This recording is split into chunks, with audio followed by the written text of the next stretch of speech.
Kia ora, good morning. Welcome to Herald Now. I'm Ryan Bridge. It is Monday, the 4th of August. Great to have your company this morning. On the show, a conservation backdown that makes it easier to sell off pristine land. That's the claim. Or is this a move to drive more return from our natural resources? We probe both sides of the spat over conservation land coming up shortly. The country's biggest sporting codes are joining forces to take on the government over proposed changes to gambling legislation. They say this threatens grassroots sports. More on this shortly with Martin Snedden.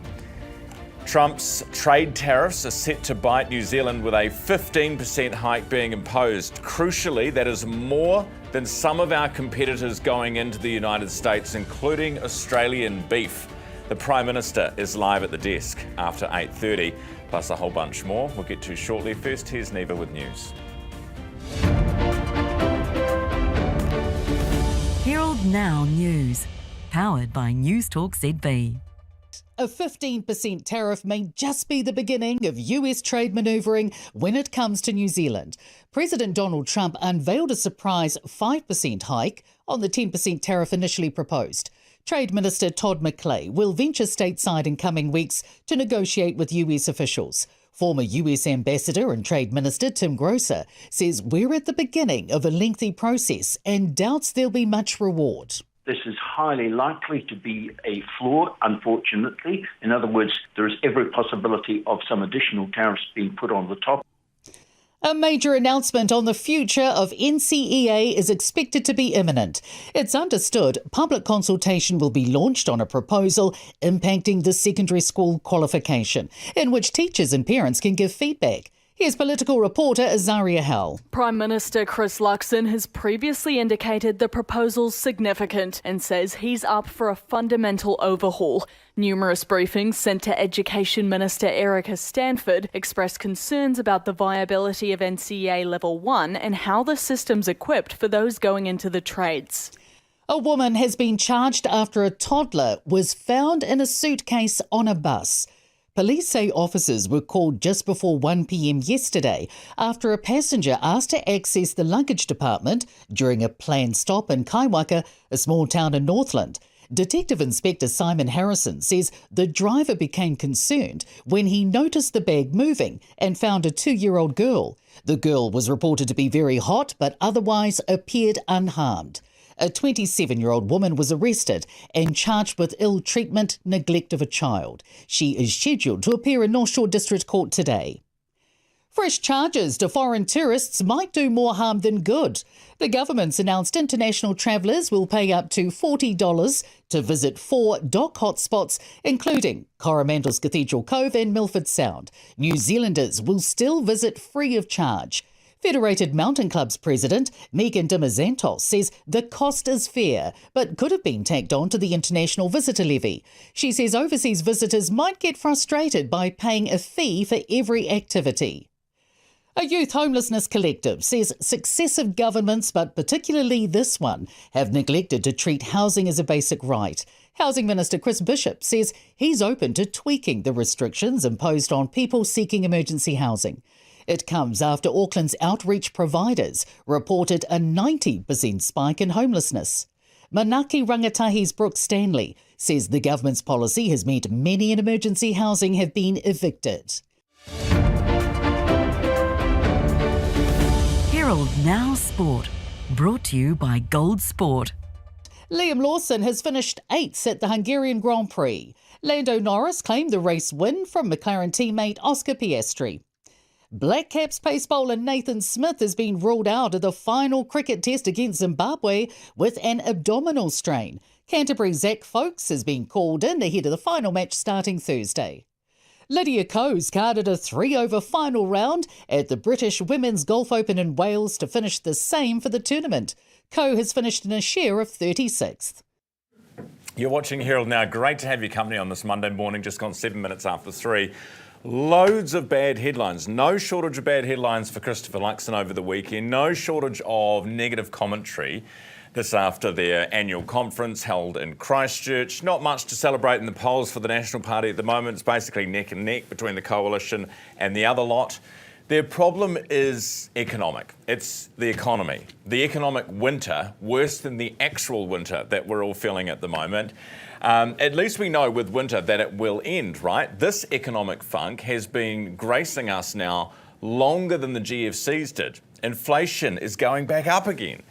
We may have bounced out of recession for a few quarters, but there's also a good chance that we're currently back in negative growth territory at the moment. That's after now 3 years of, at least, of unaffordable food, your mortgages, pretty much everything. I don't need to tell you this story. And politicians are arguing about who's to blame, and we can do that too. Trump certainly hasn't helped, just in the recent past. The problem for National is that voters don't seem to care much who started a fire. They just need the thing put out, and they need it put out yesterday. And they need to feel the numbers, not just see the numbers, but feel the numbers. Not the OCR announcement, but the actual mortgage refixing on a lower rate, money in my back pocket. Food price inflation still going up. So things might be getting more expensive less quickly, but they are still going up in price, right? Only once people feel different will the polls respond for the National Party. The biggest problem for the coalition in waiting for that to happen, though, at this point, is not that some of them might convert to Labor voters in the meantime, but that they might jump ship altogether and move to Brisbane. Herald Now weather, brought to you by You Do It Kitchens. Good morning. Happy Monday. No doubt you've woken to some chilly conditions. The good news is it's mainly fine today. We've got high pressure building, but there is an east to southeast flow affecting the North Island. But nothing to worry about for the lower south, with a frosty morning and fine skies all day. Maybe a nor'easterly this morning for Dunedin. It's similar for the north of the island with fine skies, maybe some fog for Reefton. Winds mostly light with a nor'easterly tonight for Christchurch. It's looking good for the lower North Island, just some cloudy periods, otherwise fine. Winds mostly from the east or southeast, with a southerly easing tonight for Wellington. Now it's looking fine for Bay of Plenty and for Taupo, but it is cloudy out east with the odd light shower for Hawke's Bay and southeasterlies, and occasional showers with southerlies for Gisborne. And cloud increases over the upper north today. There will be a few showers too, with winds picking up. Strong easterlies tonight for Whitianga with 14 the high. Prime Minister's on the program after 8 this morning. Right now it's been labelled a conservation retreat and a war on nature. The government says it plans to unleash growth by boosting the number of concessions given to businesses wanting to operate on conservation land, claiming it wants to drive more revenue return and thereby help conservation. Plus, they're also wanting to slap charges on foreign visitors who want to access our most iconic natural attractions. Chloe Swarbrooks, the Greens co-leader for Reaction this morning. Chloe, good morning. Morning, Ryan. So first of all, the fee that we would charge foreigners, and this to me makes perfect sense. It's a no-brainer. It's $20 to $60, whatever it is. You got any and it's going towards conservation. Any problems with that part of it? Yeah, if we just zoom out and take a step back, we're talking about a government that cut Department of Conservation funding by approximately 66 million last year alone. So that's on top of other cuts that they've made this year and also in Nicola Willis's mini budget when they first came in. So the 62 million that this is projected to raise will only be a drop in a bucket as far as that goes. Then, but at least we're not paying for it, right? At least we're not paying for it. At least it's foreigners paying for it, I suppose. Well, then I think that we have to ask the question of what the administrative burden is of applying this fee, because as you know, that story before alluded to, this is not going to be added to the international visitor levy, which, by the way, National opposed when it was first introduced, went hard against it, calling it a tourist tax when it was $35. Now they've increased it as of the last budget to $100, so they see it as a good idea. Just one of the many dangers of politics, I guess. But yeah, I don't know how this is actually going to be implemented. It is not an inherently bad idea at all for us to raise more revenue. There's a lot of different ways that we can do that. Okay, but good. I think that we need to look at the bigger picture where this government has consistently not invested what is necessary in our Department of Conservation to protect our natural environment. Okay, all right. So we've got another revenue stream, another lever to pull. Everyone's happy about that. We're happy-ish about that. What about this idea that some of the land, that the conservation estate, could be further opened up to private enterprise? Albeit things like guided walks and, maybe you'd have a few extra concerts, or you'd let some more filming happen in our national parks. Big deal? Well, we're not actually at this point in time crystal clear on what that looks like, Ryan. So I think that is one of the really important questions to put to the Prime Minister. The Prime Minister needs to rule out that there will be no mining on conservation land, because as we've already seen with the direction of travel, this government does not value our natural environment. They've made it easier to kill our endangered species, the likes of kiwi. They've also obviously fast-tracked coal mining and kiwi habitats. But Forest and Bird hasn't come out lightly on this issue. This is the most significant rollback in conservation protections in a generation. And that is saying a lot in the context of the way that this government looks at our natural environment as something to exploit. As you're talking, Chloe, we're playing beautiful pictures of Milford Sound, I think it was. Just to be clear, no one's going to be building a McDonald's or mining at Milford Sound. This is talking about marginal land, stewardship land, some of which basically can't be classified.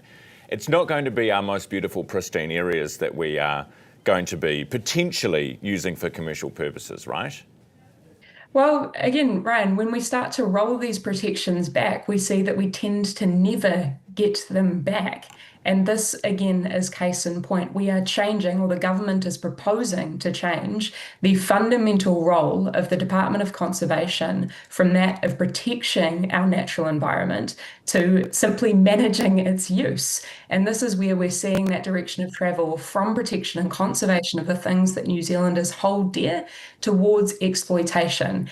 And this is the same poison that we have been sold for decades now, where we've seen our forests sold off offshore, 70% of them now owned offshore. There's no incentive to actually create jobs locally, which is why those logs pile up at our ports and are sold off overseas and finished overseas.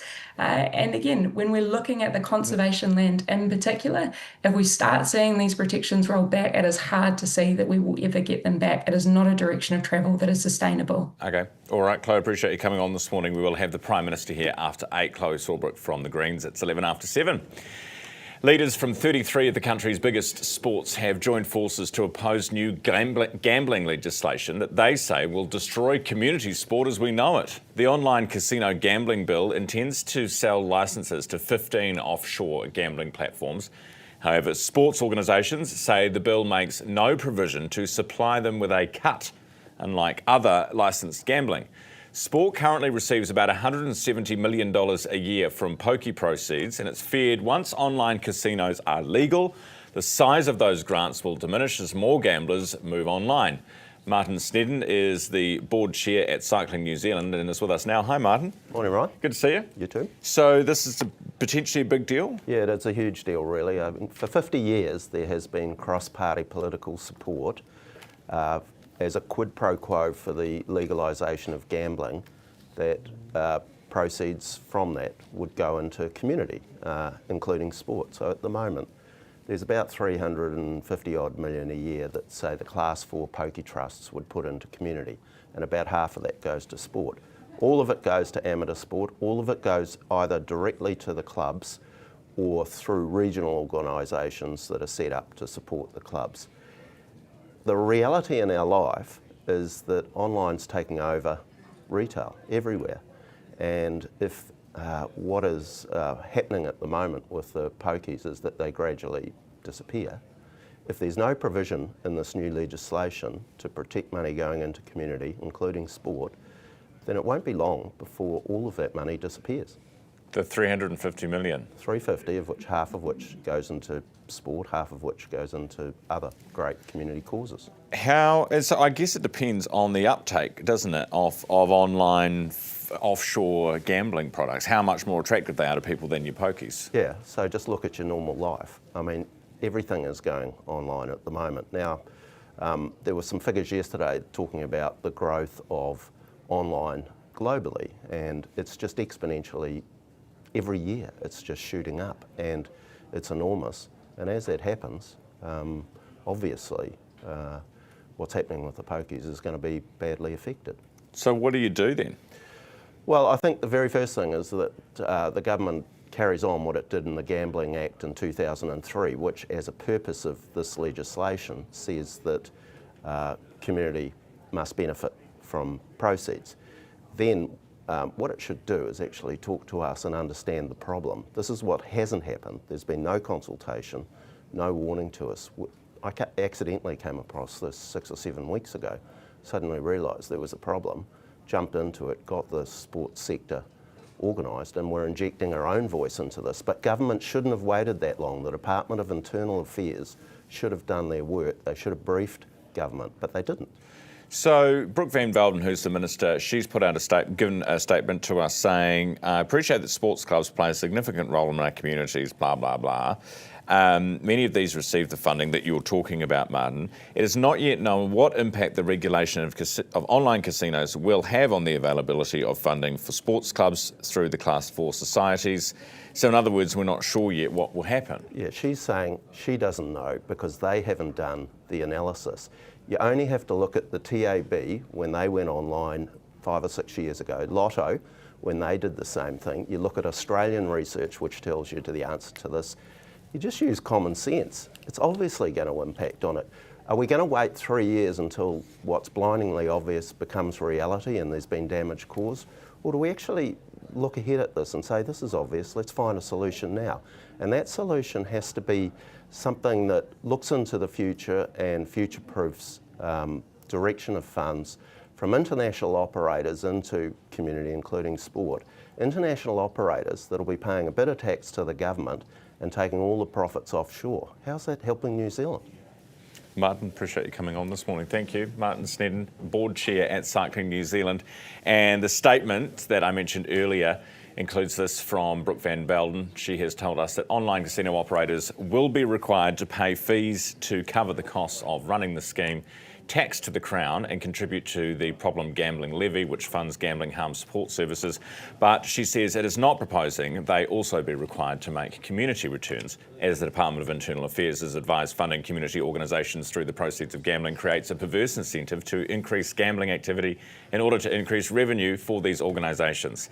It is 16 after 7 now. Coming up, an emergency diplomatic mission to the US over tariffs. That's ahead. Are you considering a DIY kitchen but just not sure if you can do it? Well, it's not as hard as you think. With You Do It DIY Kitchens, you're in safe hands. And the customer support team really know their stuff. After all, they design and manufacture everything here in New Zealand. You do it and you save money. So choose You Do It, the affordable DIY Kiwi kitchen with a great reputation. Visit newsroom.co.nz. A lot of radio shows like to say they're with you in the morning. Here at The Hits, we like to go the extra mile. Not all of us get to experience this. Come on, you're running late. It's going to be a great day today, babes. I can feel it. Spit. You see, when we say we're with you, we actually mean it. Oh, don't forget Sarah got social netball tonight. And Mark's working late again. Jono and Ben with you in the morning and anytime on iHeartRadio. On The Hits. I'm Hayden Scott and I'm a knife maker. I make knives from my workshop at home in West Auckland. Yeah, my previous life I was a chef, did that for 25 years. But I had this knife making thing that I was doing and had been doing for some time. And so that transition from finishing that 25-year career and taking the plunge into full-time knife maker, I had been building up to that, but I still had to take a leap. Ah, here she is.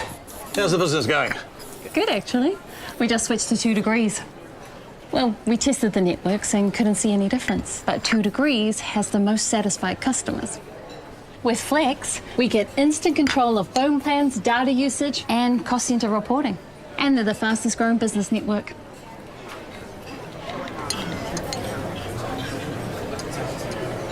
Can have what she's having.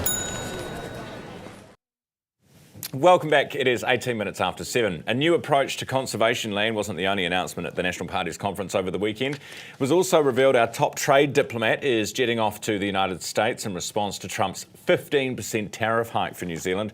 Trade Negotiations Minister Todd McLaren will also be travelling there. Adam Pearce is the New Zealand Herald Deputy Political Editor. He's with us from Wellington but was at the conference at the weekend. Adam, good morning. Morning. This trade mission, let's start with this story this morning because it's the big one. We are now sending diplomats there. We're flying people in. We were happy with 10%. Now we are apparently very alarmed at 15. What's going on? Well, I think it was all a bit of a surprise. 10% was obviously the forecasted rate that we were looking at, and then lo and behold, it was 15%. And you've seen the reaction. Prime Minister Christopher Luxon, I mean, you'll be talking to him later on, but he's describing that move as blunt and rather late. And I think that probably tells you all you need to know about how expected or not expected that was. So as you say, we've got our top trade diplomat, Vangelis Vitalis, heading off. He was on a plane yesterday. We've got Todd McClay, the trade minister. He's off in a couple of weeks to talk to his trade counterpart, Jamison Greer over in the US. And that was an invite. He's saying he's quite happy that he's been able to get that so soon. Interesting to me, I mean, well, whether there's going to be much change, if you're a betting man, I don't know if you'd be betting a hell of a lot. You know, President Trump, he's made this decision. He does what he wants to do. You know, he's got to focus on the US.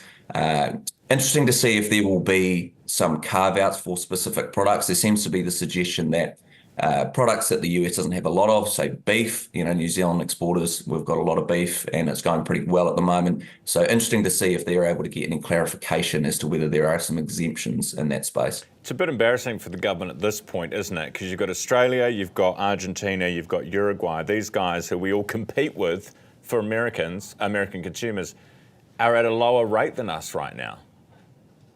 Well, this is the thing, and it seems to be the decision has been made.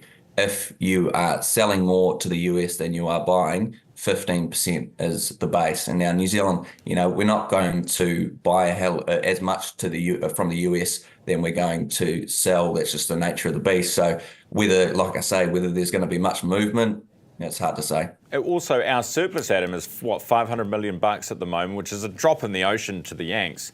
But also, if you look at our average over a number of years, we basically buy as much from them as we sell to them on average. So it's just curious that this is they take 1 year, and if you're in surplus, well, look out because you'll be stung. Well, yeah, but I mean, this is what he wants to do. This is the president's priority, and you know, the nature of the beast is we're just going to have to take it, and that will be the case that Todd McClay will be putting to his trade counterpart, and this is the case that the likes of the foreign minister has also put forward, that it's not going to make much of a difference. Whether the US is listening, we'll have to wait and see.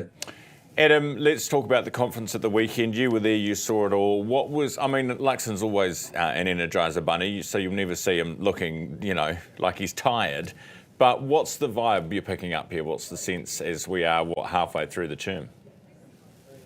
Oh, look, members are pretty happy. Obviously, you're in government, and it's largely always good when you're in government. They can recognise that the gains are in education and crime, areas where the party has been pretty dominant in respect to its coalition partners. You've got Education Minister Erica Stanford, Justice Minister, Police Minister. They're all national ministers. However, as you noted at the top of the show, it's all about the cost of living at the moment, and you could feel in the room that there is a recognition of the pain that's happening at the moment. I think there was probably more talk about blaming the opposition than I perhaps expected. There's only so much time that you have after becoming a new government that you can blame the opposition. And, the Prime Minister was quite keen to make it clear that they've only had about 18 months in government. But, if you look at it, there's not much more than a year until the next election, until they go to the polls again. And so that argument about, the opposition put the car in the ditch, as the Prime Minister likes to say, that's going to get old pretty soon, and they're going to have to come up with a new line. So whether the electorate's going to respond to that, we'll have to see. Adam, what about Sylvia Wood? This is the National Party president coming out and saying that Christopher Luxon, I want to get the words right here, his humanity isn't as visible to voters as it could be. What do you think was meant by that? How did that go down? Well, I think that's probably Sylvia Wood trying to say that she sees a different Prime Minister than the people who are voting in the preferred Prime Minister stakes in all these opinion polls. You will have seen that it's basically neck and neck between Christopher Luxon and Chris Hipkins as far as preferred Prime Minister goes.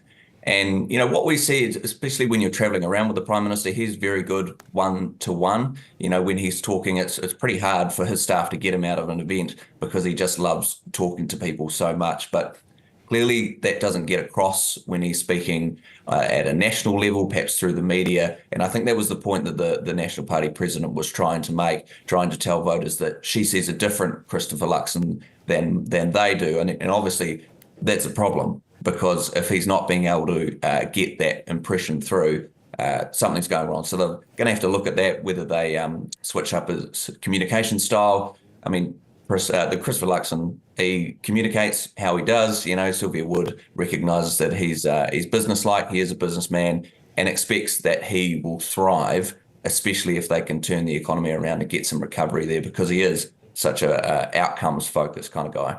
Adam, appreciate your time this morning. We will, of course, have the Prime Minister on the program after 8 this morning. That's Adam Pearce, the New Zealand Herald Deputy Political Editor.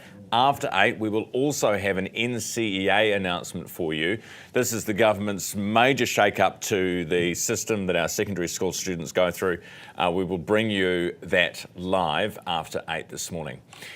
Now, let's update you on the sale of the historic Cadrona Hotel. The 162-year-old building and business was advertised online last month. You remember we spoke about it then. Quickly became the year's most viewed property. You can see why. Getting tens of thousands of views in a short space of time. Speaking to our friends at One Roof, the vendors say they've had an immense amount of interest, with more than 10 very, very interested parties working towards making an offer. That sounds like real estate speak a little bit, doesn't it? But it sounds like they're close to getting a buyer. Buyers from here, Australia, the United States and the United Kingdom, Singapore, all been in touch. However, they're keeping their feet on the ground, stating it hasn't sold until the money's in the bank. The deadline for expressions of interest for the hotel, 4 p.m, 15th of August. 25 away from 7 now. A major glitch in Auckland Transport's new parking tech is landing mobility parking users who are legally using disabled parking spots with fines. The issue's been caused by new automatic number plate recognition technology used for parking enforcement, as it does not recognise mobility permits. And it's not just an Auckland issue, with the problem being replicated in other areas where councils are using the same technology. John Strawbridge is Auckland Transport Parking Services Group Manager and joins us now. John, good morning. Morning, Ryan. Thanks for having me. Good to have you here as the only person from Auckland Transport who I've ever interviewed. So well done, John. Oh, very good. Well, hopefully I don't let you down. No, I hope not too. Although, for our mobility parking users, they're feeling quite let down this morning. Will they all be reimbursed? How's this going to work? Yeah, absolutely. If there's someone that's got a legitimate pass, a mobility permit, we have an absolute process which will waive the ticket, and there'll be nothing to pay. And that's obviously unfortunate circumstances for Mr. Cossey and ATIA. Sorry about that for him in particular, but also it's regrettable that this situation is not only here, as you say quite rightly, not only here in Auckland, but right across the country, where the new digital technology is there to support compliance activities. So how many people have been with a mobility permit have been incorrectly ticketed, do you know? Yeah, I just did some data last night, preparation for this morning, and it looks like around the last 12 months, 300 would be the issued tickets that were waived where people had a mobility permit. And just to note, for Auckland itself, there's 42,000 permits in play, long-term permits in play, and a further 2,000 short-term permits in play just in Auckland itself, out of the 180,000 across New Zealand. Right. So if you currently have a permit, what can you do to make sure you're not going to get fined unless when you shouldn't be? Sure. Look, there's two things really. One is obviously display it correctly in your vehicle, and when our beat teams are out there, which is our preferred methodology of getting these these people that are illegally parked in mobility spaces, which is unfortunately is still far too frequent. We would prefer to do on the beat, therefore our officers can see the permit clearly displayed in front of the vehicle. If it's the LPR car, and as you pointed out earlier on, unfortunately we are unable to access the CCS database to check for the permit validity. Then is the opportunity for the person to send in a copy of the permit or information around the permit for us, and we'll waive the ticket. So it's not actually going to... It's not going to stop, basically. This problem's going to keep happening because you can't... Can you not just get the cars to pull back on the disabilities parking spots, taking any action on them at all, and just leave it to the physical people so that we avoid this problem of bills being sent unnecessarily? Yeah. Ryan, the challenge we have, of course, is that we cover from Pookie in the south, coast to coast to Wellsford in the north. And in terms of personnel, I have around about 150 active officers at any given time. And that's 24/7. So we need to cover the whole of the region. Too labour intensive. I get that. But at the same time, a system that's set up to make life easier for people who are disabled to get around is now sending them bogus tickets. You know what I mean? Yeah, I hear you, and it is unfortunate. We're working really closely with CCS and the Ministry for the Disabled, and have met with them frequently over the last 3 years to try and find a solution, access the database, and cross-reference it into our LPR cars. So that's still work in progress, and that's not going to stop. I mean, we're continuously looking for improvement with the digital technology as it stands today, and but again, unfortunate circumstances for Mr. Kossi and others across the country, and we'll continue to work really hard to try and get a much better outcome for them. Yeah, okay, good on you, John. Hey, completely unrelated, but I've always wondered if, your cars, where you drive your cars around and you can get people who are parked illegally, if there was, say, like a wheelie bin directly behind my car, then so it was blocking my number plate, would your car still be able to scan my car's number plate? Would I still get in trouble? Yeah, we do the front and back plates, and then what happens is with the evidence pack that's prepared, it looks at the valve stems to ensure that the vehicle hasn't moved. So, yeah, look, probably we would pick that up in an evidential run as well. Look, we've had some great attempts at that. We've had people dropping little sort of curtains over the top of their plates when they park and things like that. So yeah, it's an interesting world that I work in, and a challenge every day. But that's a great idea. Little curtains, little number plate curtains. Drapes for retro plates. Interesting notion. Thank you, John. John Strawbridge, Auckland Transport Parking Services Group Manager. It is 29 minutes away from 8 o'clock. You're watching Herald Now. We'll get to Garth Bray with business after news. And after 8, the Prime Minister's here live. Herald Now News, powered by Newstalk ZB. A 15% tariff may just be the beginning of US trade manoeuvring when it comes to New Zealand. President Donald Trump unveiled a surprise 5% hike on the 10% tariff initially proposed. Trade Minister Todd McLaren will venture stateside in coming weeks to negotiate with US officials. Former US Ambassador and Trade Minister Tim Grosser says we're at the beginning of a lengthy process and doubts there'll be much reward. This is highly likely to be a flaw, unfortunately. In other words, there is every possibility of some additional tariffs being put on the top. A major announcement on the future of NCAA is expected to be imminent. It's understood public consultation will be launched on a proposal impacting the secondary school qualification, in which teachers and parents can give feedback. Here's political reporter Azaria Hell. Prime Minister Chris Luxon has previously indicated the proposal's significant and says he's up for a fundamental overhaul. Numerous briefings sent to Education Minister Erica Stanford expressed concerns about the viability of NCAA Level 1 and how the system's equipped for those going into the trades. A woman has been charged after a toddler was found in a suitcase on a bus. Police say officers were called just before 1 p.m. yesterday after a passenger asked to access the luggage department during a planned stop in Kaiwaka, a small town in Northland. Detective Inspector Simon Harrison says the driver became concerned when he noticed the bag moving and found a 2-year-old girl. The girl was reported to be very hot but otherwise appeared unharmed. A 27-year-old woman was arrested and charged with ill treatment, neglect of a child. She is scheduled to appear in North Shore District Court today. Fresh charges to foreign tourists might do more harm than good. The government's announced international travellers will pay up to $40 to visit 4 dock hotspots, including Coromandel's Cathedral Cove and Milford Sound. New Zealanders will still visit free of charge. Federated Mountain Club's president, Megan Dimazantos, says the cost is fair, but could have been tacked on to the international visitor levy. She says overseas visitors might get frustrated by paying a fee for every activity.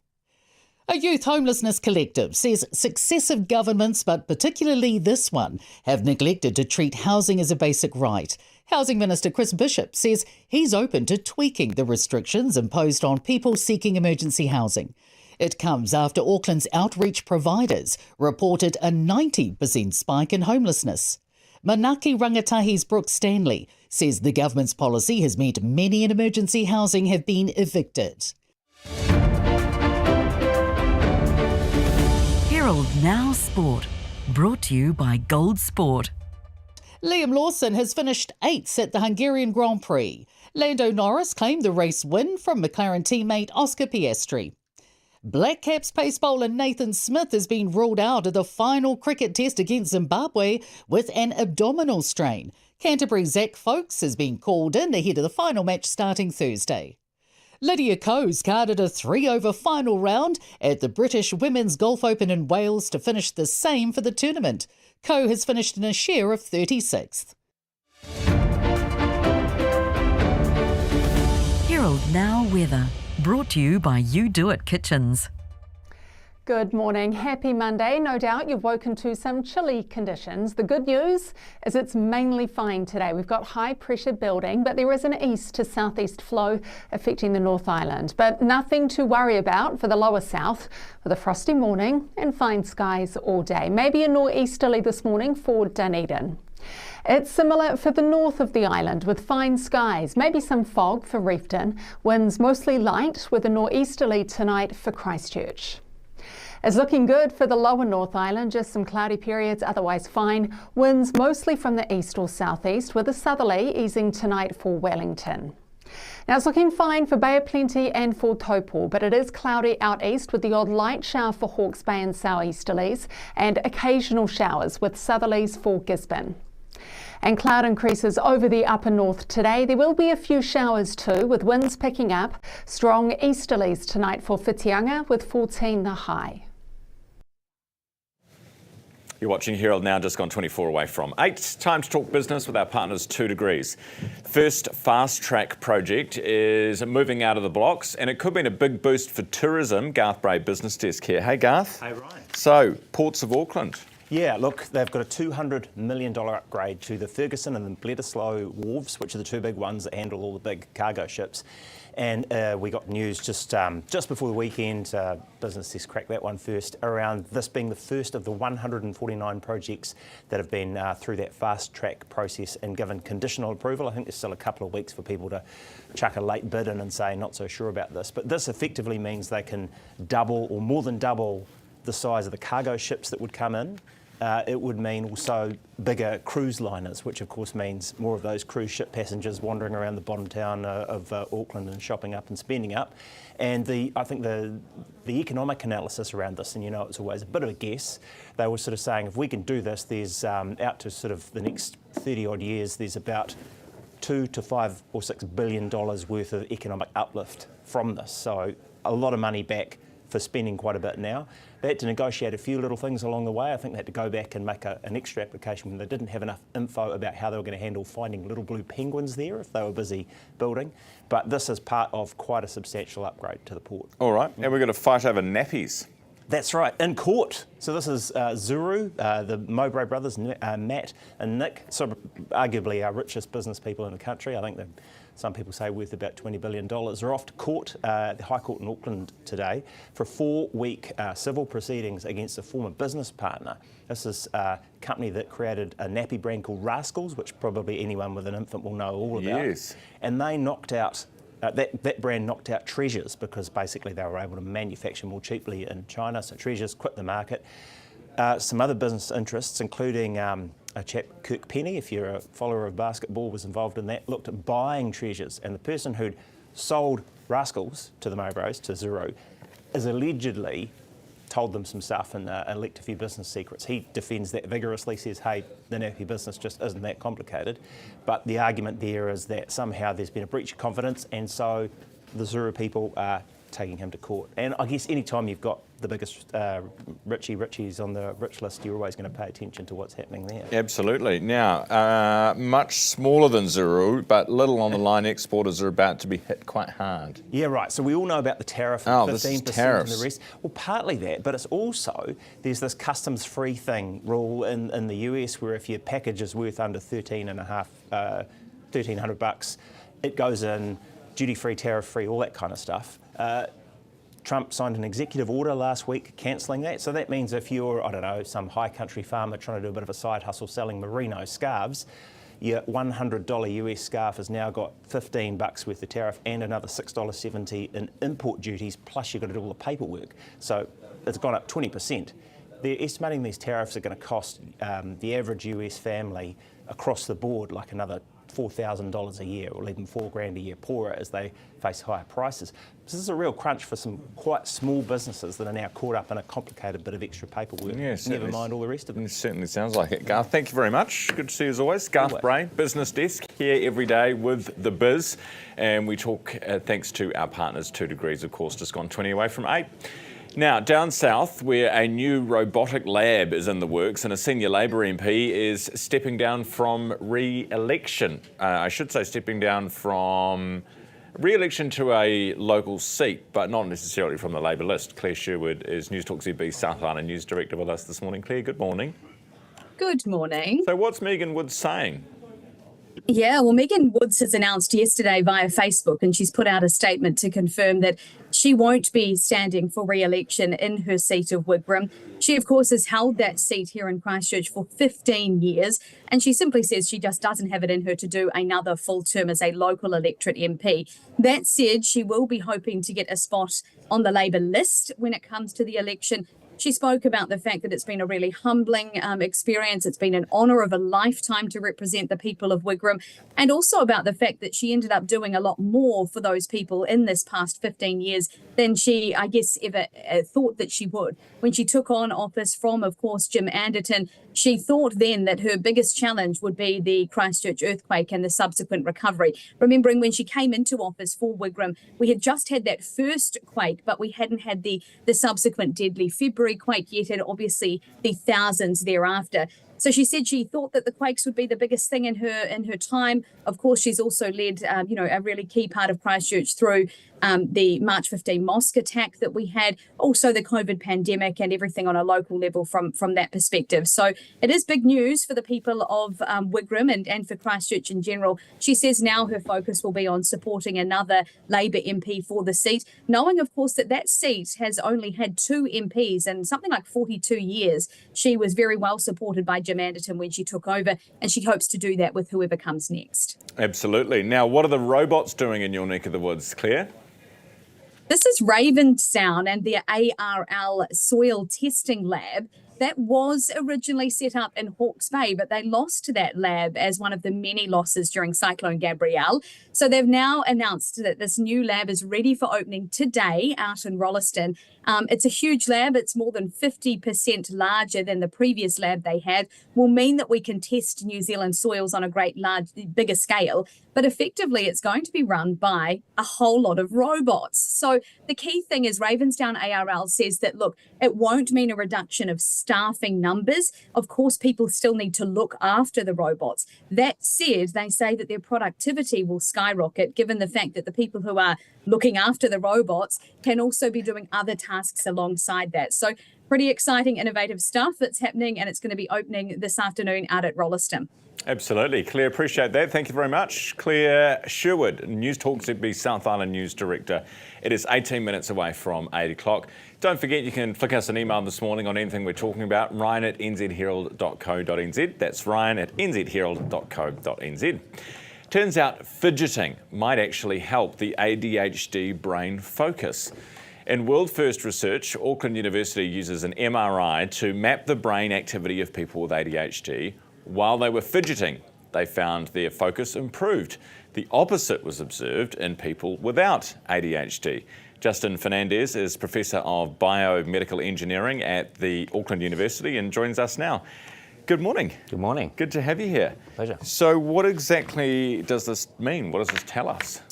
Well, the interesting thing is that human motion often presents underlying conditions. And the fact that people with ADHD presented different responses in an MRI, it could potentially be used as a clinical diagnosis tool to aid clinicians in that process. Because at the moment, how are you diagnosed with ADHD? Well, typically you'd see a psychiatrist or a psychologist and they take you through a series of tests. Some of those are very subjective, but measurements like we've been finding are a little bit more objective and would help to speed up that process. Because you're actually measuring brain activity. Yeah, we're actually seeing how the brain responds, the activation while you do a concentration task, and then while you do it when you fidget. Did you look at anyone who thought they had ADHD who you're, given what you know about the brain activity, actually may not? That's interesting because initially we were just going on people's diagnosis, but just before the test we also get them to do another little psychology test. So it revealed to us some people that had been previously diagnosed with ADHD but had remitted, and those people who were supposedly neurotypical that may actually have underlying ADHD that hadn't been diagnosed yet. So what's the theory? If I have ADHD, then I will be better at multitasking? No. Other way around? Generally what we find is that when people who have ADHD focus on a task, they tend to have underactivation in that region, the frontal region of the brain, which is associated with executive functioning. And people who are neurotypical have normalized levels of activation. And what we found was that the fidgeting is actually trying to increase or normalize the activation for people with ADHD. But that's almost counterintuitive because you think the more you're doing, the less you're thinking. Yeah, well, you know what I mean? But yeah. Is that almost like trying to supercharge that part of their brain? It appears that the fidgeting, which is controlling the motor skill region of the brain, is actually being assistive to that frontal lobes in the brain, something that people had not previously seen. Right, so when the teachers used to say, stop fidgeting, actually you could have been trying to help yourself and them. Exactly, so that's what we're hoping. This research actually gives people a different view of fidgeting in society, in schools, on public transport that we normally find that very annoying. Actually, they're probably using it to cope with concentration. And improve concentration. Yes. Can it help or improve? I mean, obviously, you know, if you don't have ADHD, but you just want to improve your concentration or you're studying for something, can it help to fidget? Or is it actually, are you finding a distraction for those who don't have it? So that's the interesting thing. We found a lot of people who present more as neurotypical actually found it very distracting. And that's why it's probably a very good marker to differentiate those who are more on the ADHD and neurotypical ends of the spectrum. Wow. What are you going to do about the teachers? Because they hate a fidgeter. But actually, do we need to say a little bit of fidgeting here and there may actually not be a bad thing? One of the amazing stories that I heard when I was down in Gisborne where we did this study is that a lot of school teachers and their kids participated. And they actually came up and thanked us at the end because they said, you know, we've always been looking for research which kind of explains what we saw. And, you know, this is, you know, research that would hope to help inform the way teachers look at fidgeting in high school and primary school. It's crazy, isn't it? How else does the, you know, like, do we have any other things we as humans that we do that can focus the mind or increase our mental attention? Well, I think, I mean, a lot of people associate that with things like, you know, drinking more caffeine, Also, things like even exercise, funny enough, actually helps to stimulate the dopamine levels and gives you better concentration. And so we're finding that fidgeting, which is actually quite diverse for people, so we actually ask people to tap their feet, but people have all various forms of fidgeting. Some people, twirl their hair or fidget their mouth and things like that. So that's what we're looking at next. We're trying to work out ways that we can encompass this variety of fidgeting techniques inside an MRI, while not disturbing the signal that we measure, because traditionally in an MRI you have to stay still. Ah, well that makes your life difficult, doesn't it? But also challenging. Mine's clicking the pen. Yep. I'm always getting in trouble for that. Not that I've got ADHD, I don't think I do, but or constantly clicking a pen. So I'm sure there are 1,000 different ways you can be distracted. Exactly. Yep. Hey, appreciate you coming on this morning. That was fascinating, Justin. Thank Pleasure. you. Thank Justin you. Fernandez, Professor of Biomedical Engineering at Auckland University. Time is 12 minutes away from 8 o'clock. The email address, ryan@nzherald.co.nz. The Prime Minister's here after 8, talking tariffs, conservation land, a whole bunch of stuff. But next, we're wrapping up the weekend's sport action. Liam Lawson in the points again overnight. We'll have all those stories next. Maximising productivity, what have you got? Well, if we switch to 2 degrees, with Flex for Business, we can instantly manage data usage, employee mobile plans, and cost centre reporting, saving us time and money. Cool. I'll get onto that then. Mm-hmm. Luke Combs, Morgan Wallen, Kaylee Bell, Jelly Roll, Megan Moroney, Chris Stapleton. All the country stars have come to play on the all-new iHeart Country NZ. Your new home for country is iHeart Country NZ. In 1985, my grandfather set out to make the world a better tea. That's why we grow our own, unlike other tea companies. Then pick the best leaves by hand, not machine, and pack it right here in Sri Lanka. But it's not just the taste that makes our tea better. 15% of our profit goes to humanity and to the elephants. As my grandfather said, do try it. You Do It delivers high-quality New Zealand-made flat-pack DIY kitchen cabinetry. With flexible widths at your fingertips, it makes designing easy. All at an affordable price because you order online and cut out the middleman. You can even upgrade your dream kitchen with You Do It stylish and clever options, like choosing wall cabinets with overhanging doors, or select from a range of pull-out storage solutions. Add premium soft-close drawers and ask to stretch the height, width or depth of your cabinets. Upgrade your kitchen today and head to youdoit.co.nz. Ready?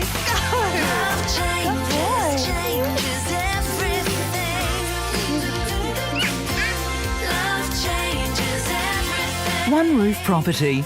Love where you live.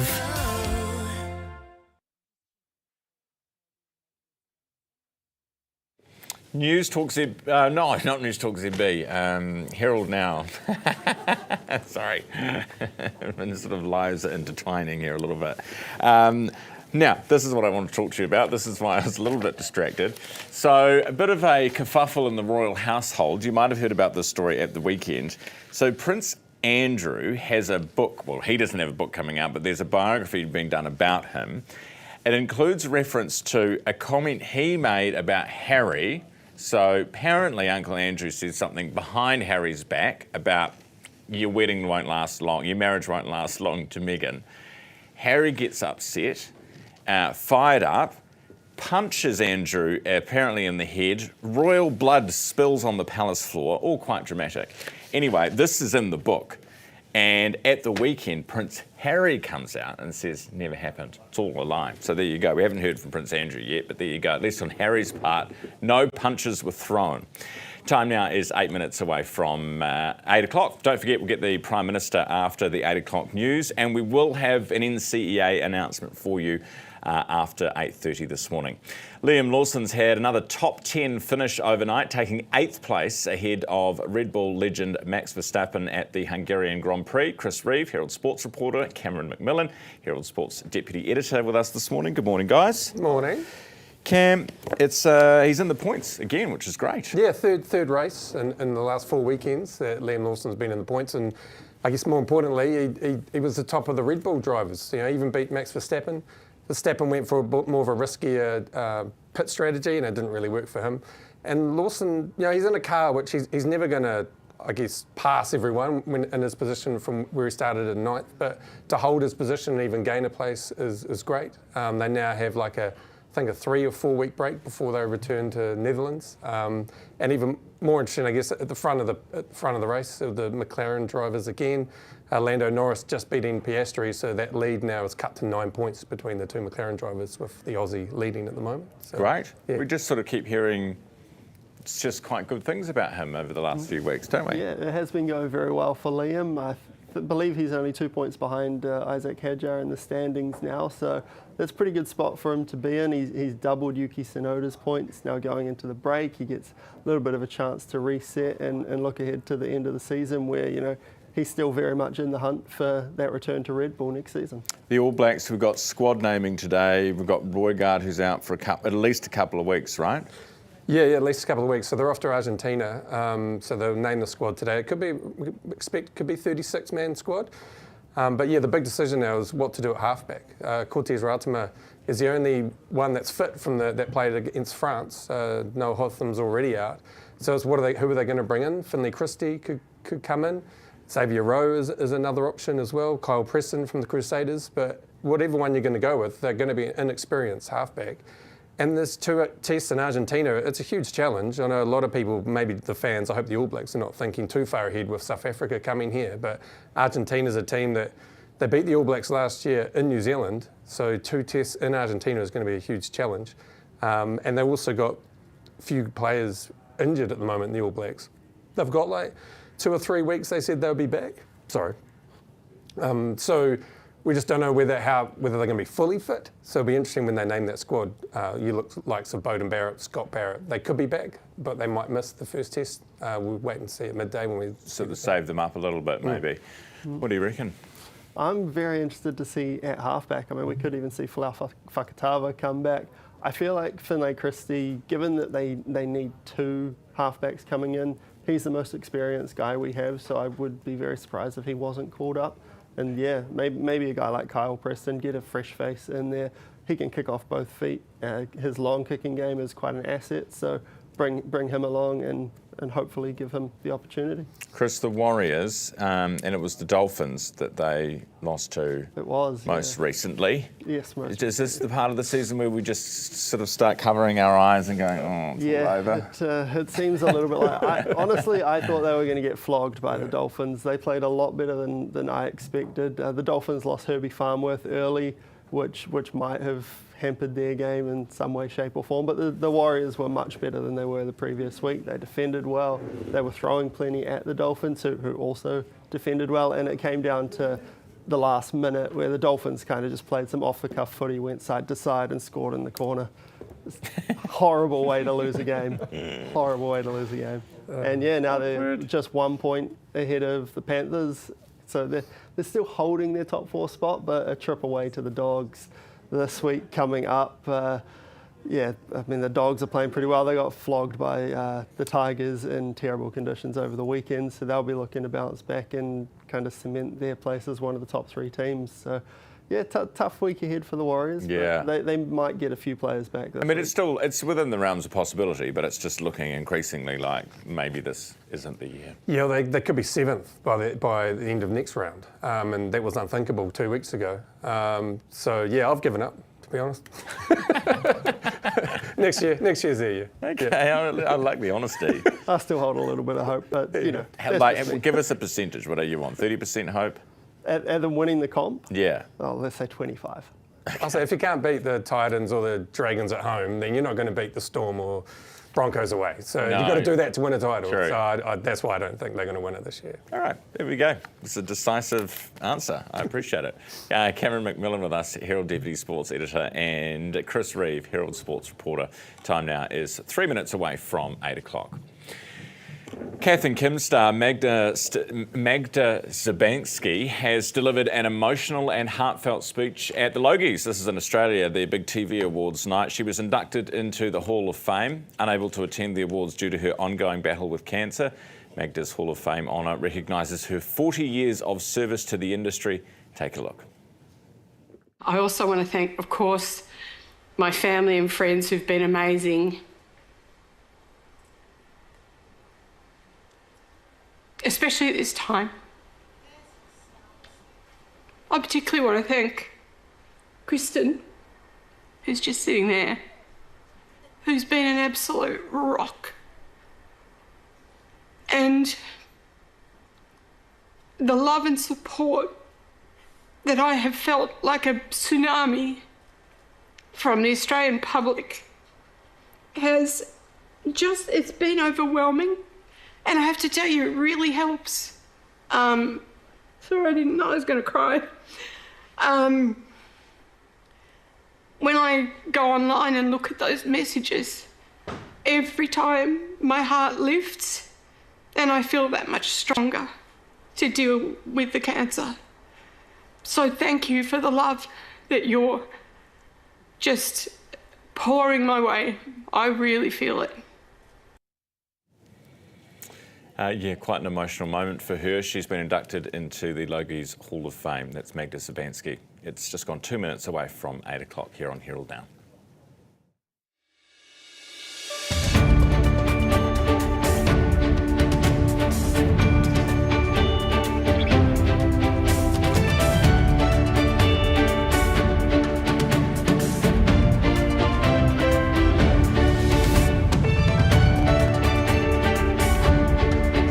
Good morning. It is great to have your company on this Monday morning. It's 4th of August, of course. Thanks for being with me on the show this hour. The US has landed with a 15% tariff hike, prompting an emergency mission to the States to plead New Zealand's case. So what is the strategy now? The Prime Minister is in shortly.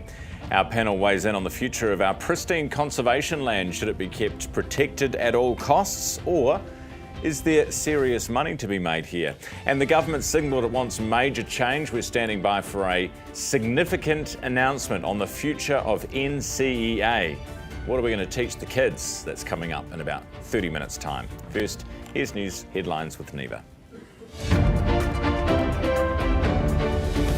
Herald Now News, powered by Newstalk ZB. A 15% tariff may just be the beginning of US trade manoeuvring when it comes to New Zealand. President Donald Trump unveiled a surprise 5% hike on the 10% tariff initially proposed. Trade Minister Todd McLaren will venture stateside in coming weeks to negotiate with US officials. Former US Ambassador and Trade Minister Tim Grosser says we're at the beginning of a lengthy process and doubts there'll be much reward. This is highly likely to be a flaw, unfortunately. In other words, there is every possibility of some additional tariffs being put on the top. A major announcement on the future of NCAA is expected to be imminent. It's understood public consultation will be launched on a proposal impacting the secondary school qualification, in which teachers and parents can give feedback. Here's political reporter Azaria Howell. Prime Minister Chris Luxon has previously indicated the proposal's significant and says he's up for a fundamental overhaul. Numerous briefings sent to Education Minister Erica Stanford expressed concerns about the viability of NCAA Level 1 and how the system's equipped for those going into the trades. A woman has been charged after a toddler was found in a suitcase on a bus. Police say officers were called just before 1 p.m. yesterday after a passenger asked to access the luggage department during a planned stop in Kaiwaka, a small town in Northland. Detective Inspector Simon Harrison says the driver became concerned when he noticed the bag moving and found a 2-year-old girl. The girl was reported to be very hot but otherwise appeared unharmed. A 27-year-old woman was arrested and charged with ill-treatment, neglect of a child. She is scheduled to appear in North Shore District Court today. Fresh charges to foreign tourists might do more harm than good. The government's announced international travellers will pay up to $40 to visit 4 dock hotspots, including Coromandel's Cathedral Cove and Milford Sound. New Zealanders will still visit free of charge. Federated Mountain Club's president, Megan Dimazantos, says the cost is fair, but could have been tacked on to the international visitor levy. She says overseas visitors might get frustrated by paying a fee for every activity. A youth homelessness collective says successive governments, but particularly this one, have neglected to treat housing as a basic right. Housing Minister Chris Bishop says he's open to tweaking the restrictions imposed on people seeking emergency housing. It comes after Auckland's outreach providers reported a 90% spike in homelessness. Manaki Rangatahi's Brooke Stanley says the government's policy has meant many in emergency housing have been evicted. Herald Now Sport, brought to you by Gold Sport. Liam Lawson has finished 8th at the Hungarian Grand Prix. Lando Norris claimed the race win from McLaren teammate Oscar Piastri.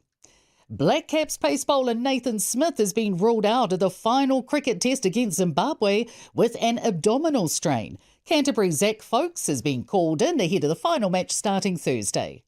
Lydia Ko's carded a 3-over final round at the British Women's Golf Open in Wales to finish the same for the tournament.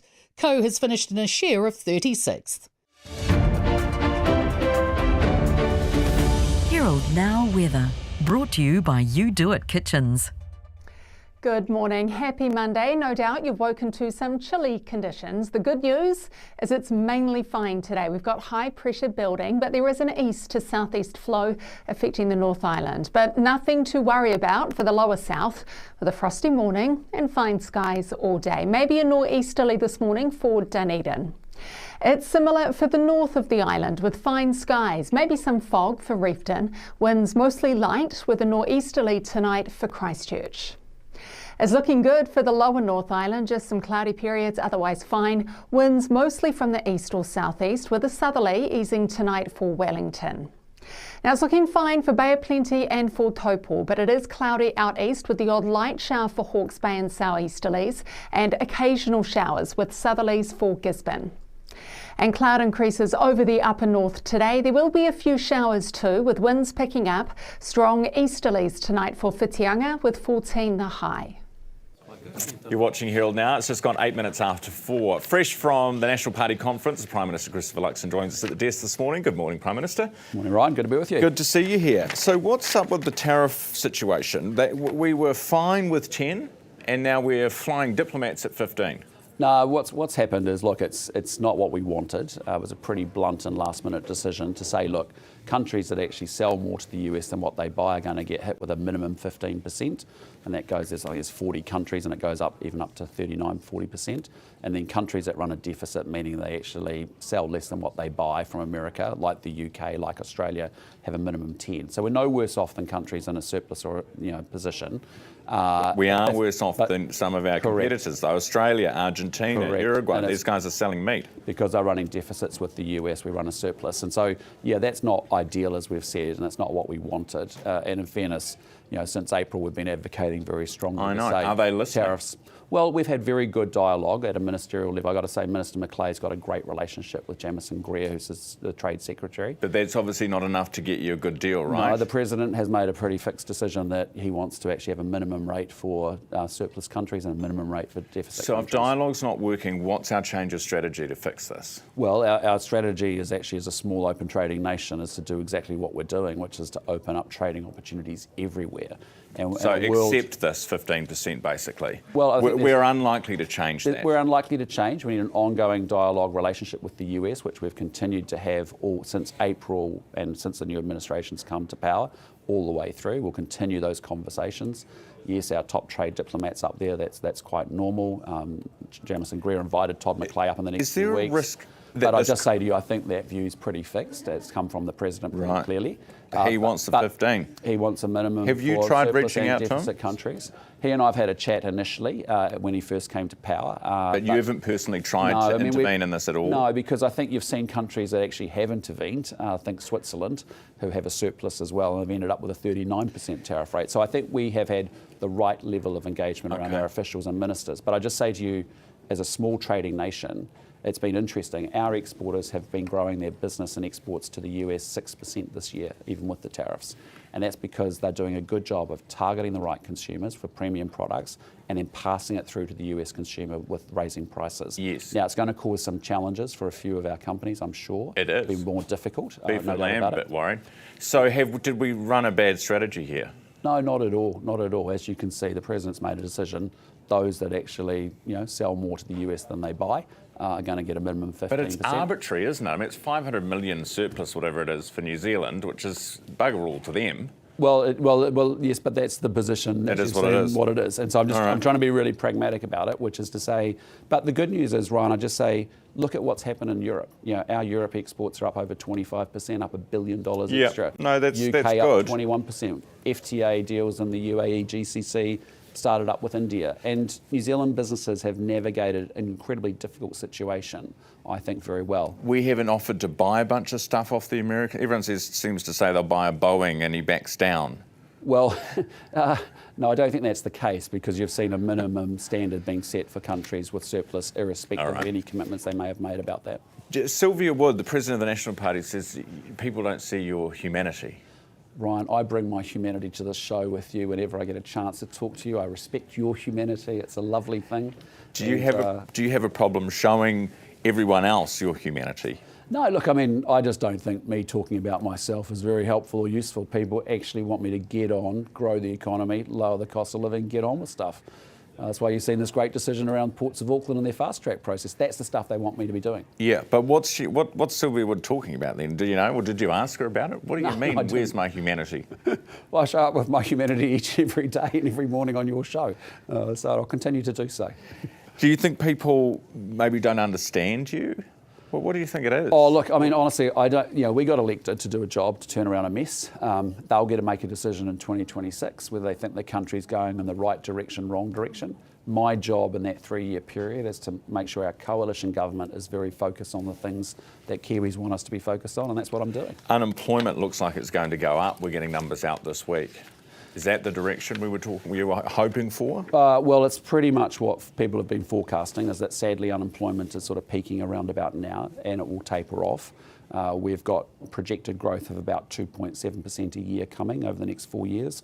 We've got 240,000 new jobs. But I just want to underscore, how did we get here? We got here because when you're a business and you've been squeezed by high inflation, high interest rates, and demand has been suppressed, the last thing you end up doing is laying off your workers, which is a horrible decision to have to take and make.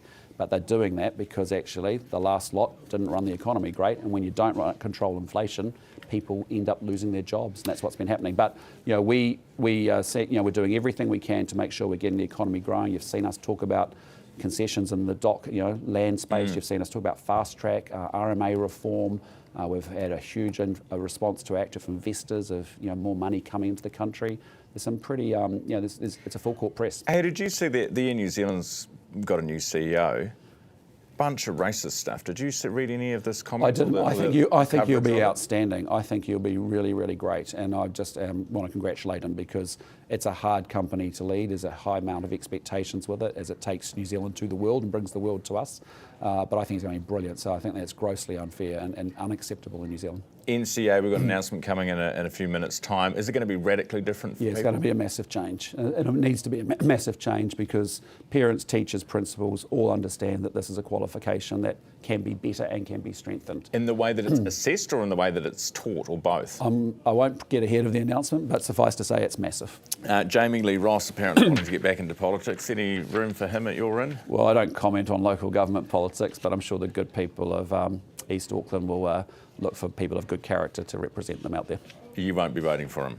I don't get involved with local government politics at all.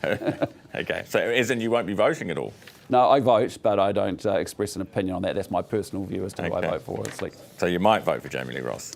I won't be voting for Jamie Lee Ross. I think it's pretty safe to say, Ryan. I think you know that. Appreciate your time this morning, Prime Minister. Thank you very much. Take care. Christopher Luxon, just gone 11 minutes after 8. And you're on Herald Now. Coming up next, we'll check in with the markets. Zoe Wallace from Forsyth Bar. Oh, it's here now. Good hey, Zoe. Morning, Ryan. Good morning. How are you? Great to see you. Great to see you too. Tell us, see you, Prime Minister. Tell us what's going on with the markets, Zoe. Well, it's been actually a bit of a topsy-turvy week last week for international markets. And obviously we've been hit with the tariff news that we had come out on Friday. But heading into that, things were actually going reasonably smoothly, with US reporting season continuing to deliver some pretty strong results, particularly from US tech corporates. And those incredible results that you're talking about, a lot driven by AI, and the market's just lapping it up. Yeah, look, and actually results are sort of backing it up as well, to be honest. When you saw some of the earnings reports coming through, you know, Microsoft and Meta in particular, what you're starting to see, it is actually having an impact on their bottom line. So for a while, I think there's been this cautious optimism that AI is going to fuel a lot of growth and a lot of potential earnings revenue. And we have started to see some early signs of that coming through, which resulted in a pretty positive stock market reaction for several of those companies last week.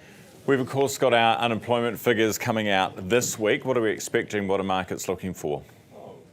Yeah, so look, unfortunately, the unemployment rate tends to be a bit of a lagging indicator on the economy, and it tends to be one of the last things to turn. So we are still looking at unemployment heading north towards 5.3%. Now, look, that's a long way off the lows that we've come off during the peak of COVID, where we had, you know, massive labour shortages, where the unemployment rate got down to a record low of 3.2%. But actually, when you look back through history in the scheme of things, an unemployment rate of 5.3% is almost just above average of actually where things have trended over the last 20 years.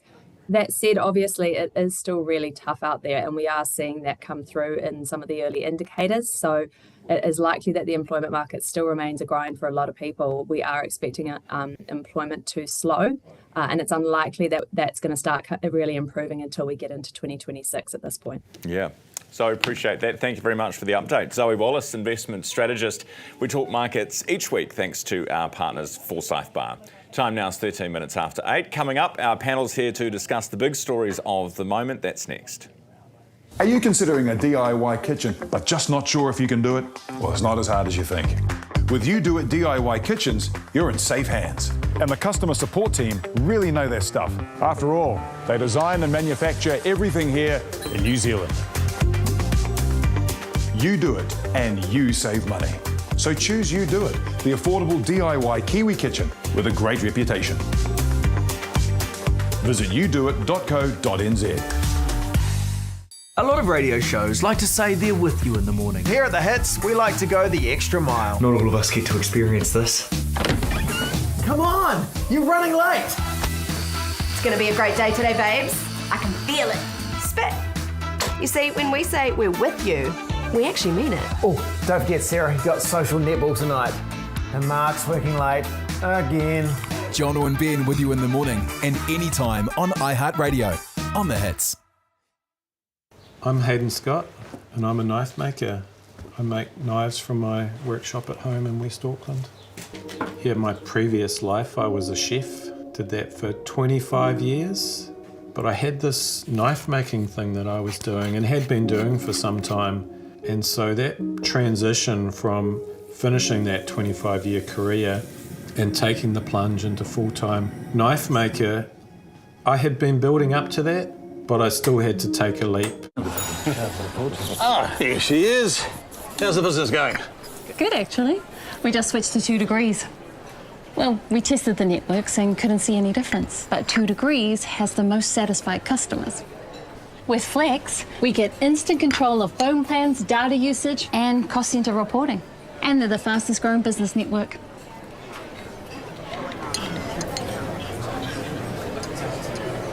Can I have what she's having?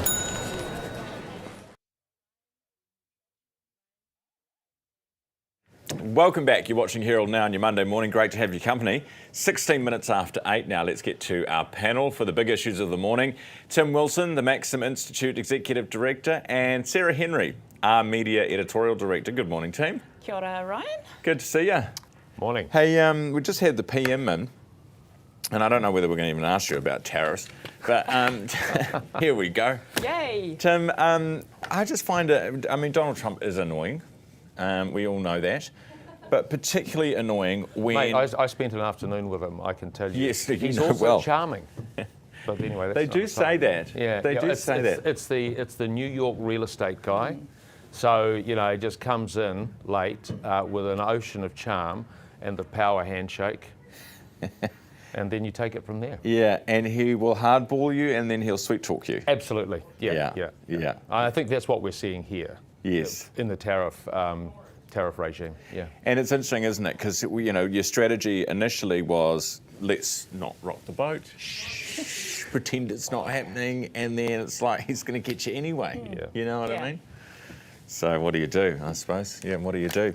Now, the government's trying to monetise the conservation estate, not going and putting a McDonald's on, Milford Sound before we get carried away, but the bits around the edge where land that's marginal could potentially be used for other stuff or sold off even. Yep. Do you think that's reasonable?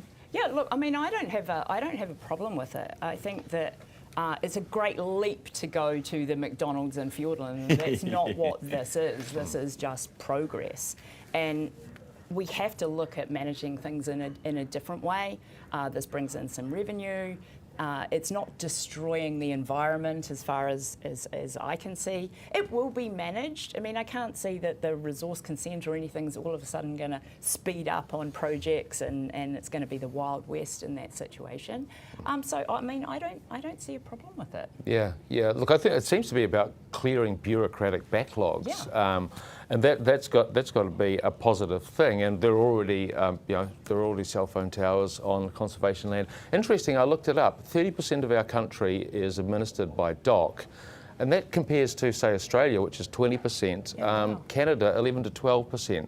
So we obviously do preserve what we see as a resource, a taonga. And that is important. That's important, but we also need to be able to utilise it. It's precious. Let's be able to utilise it as well. Yeah, absolutely. Big announcement coming shortly. We'll bring it to you on NCAA. Can't quite say at this point what it is, other than it is a major reform to NCAA. Tim, is this sort of I know you've got a whole bunch of kids who'll be presumably going through NCAA. Come on, guys, it's only 4 kids. It's not even a large Catholic family, much less Protestant one. By today's standards, 4 is... Yeah, I'm one and done. But what are you... You've got to come over sometime. What are No, I don't. Actually, I'll tell you what we'll do. We'll take a quick break, and when we come back, we'll talk about NCAA with Sarah Henry and Tim Wilson back in a second.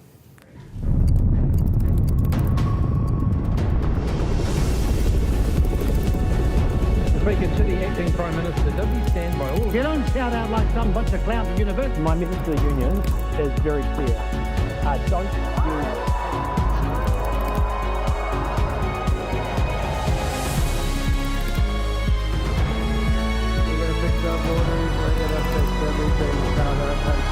The New Zealand Herald, news worth knowing. When building for investment, it's important to find a team that you can trust. We decided to build the GGs because of good quality that they always provide us. They help us throughout the whole process of getting the resource consent to the building consent, and their contracts are very easy to understand. We have built 4 houses with GJ Gardeners, and it's just easier every time we work with them. I'll definitely recommend GJs to all of my friends and family. If you're thinking of building, choose the builder you'll want to build with time and time again. After 20 seasons on the footy field, it's fair to say I know a thing or two about resilience. Digging deep when the going gets tough. Just like Kaiwaka wet weather gear. Kaiwaka's been in the game for 200 seasons. 50 years of facing up to the elements, getting the job done and coming back for more. And that's guaranteed for a lifetime. Kaiwaka, designed to perform, made to outlast. Of course we can set up the new smart TV for you. We could also put it on the wall for you too. Want to keep your family safe online? We've got tips for that. Yeah, I can show you how to use the AI on your laptop. Teaching the kids to do laundry? These washing machines auto-dispense the perfect amount of detergent, making it super easy to learn. Wait, what's a Ninja Creamy? Got tech questions? We've got answers. With 66 stores nationwide, your tech experts ready to help.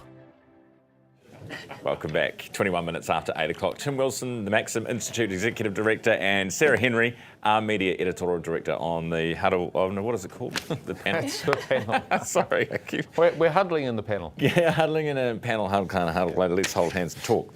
Now, NCAA, we are about to get details from the government on what the replacement system is, or whether it's just some parts taken in, some parts.